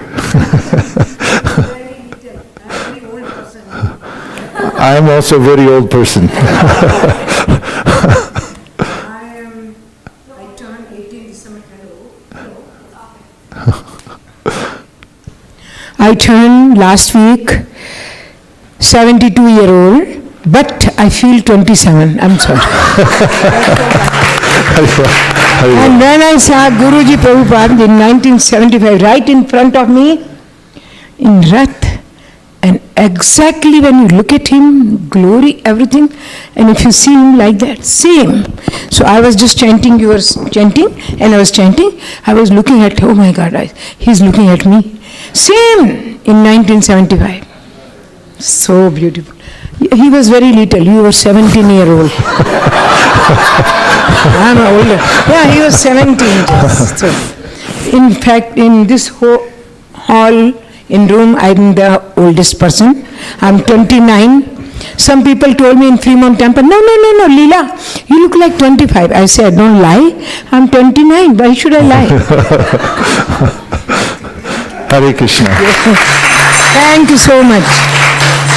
I'm having very good time. Credit goes to Sangeeta Sethi. She's my bhabhi. Any good thing happens, anything, she just call. And wherever she goes, 90% I'm going with you. Thank you. Haribo. Any others? Sharirad Vijaja Jodendriya Taheka Jivete Vishaya Sogore Sarmadhi Bhoyati Logo Murti Durmati Kati Jita Katita Sankare Krishna Gora Goyamo Gori Bhare Jivajai Chaprasadanda Dilobha Sayanam Vishava Radha Krishna Gunaga Preme Japa Chaitanya Gita Preme Japa Shri Chaitanya Gita Madhari Govinde Dana Brahmani Vaisnave Sava Punya Patham Rajan Vishwato Marjayate Sari Sama Dukana Mahaniya Sojayate Bhagvanase Kathayasu Dhuripaya Bhatishtate Tayo Prabhutta Shadganda Vasalamkara Kartikaha Vishta Bodhino Dasas Savamayam Jayimahi Bhagavad Srimad Saraki Gopremanande Nitai Gaura Haribo Haribo Haribo Nitai Gaura Haribo Haribo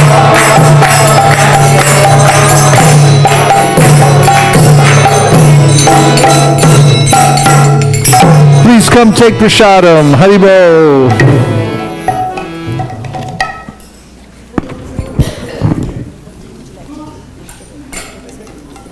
Oh, we should do now, huh?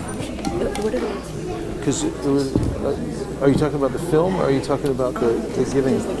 Oh yeah, we should have done it while we're still, yeah. Oh, I was thinking of a private thing. Private, okay. How many are there? 5 or 6. Okay.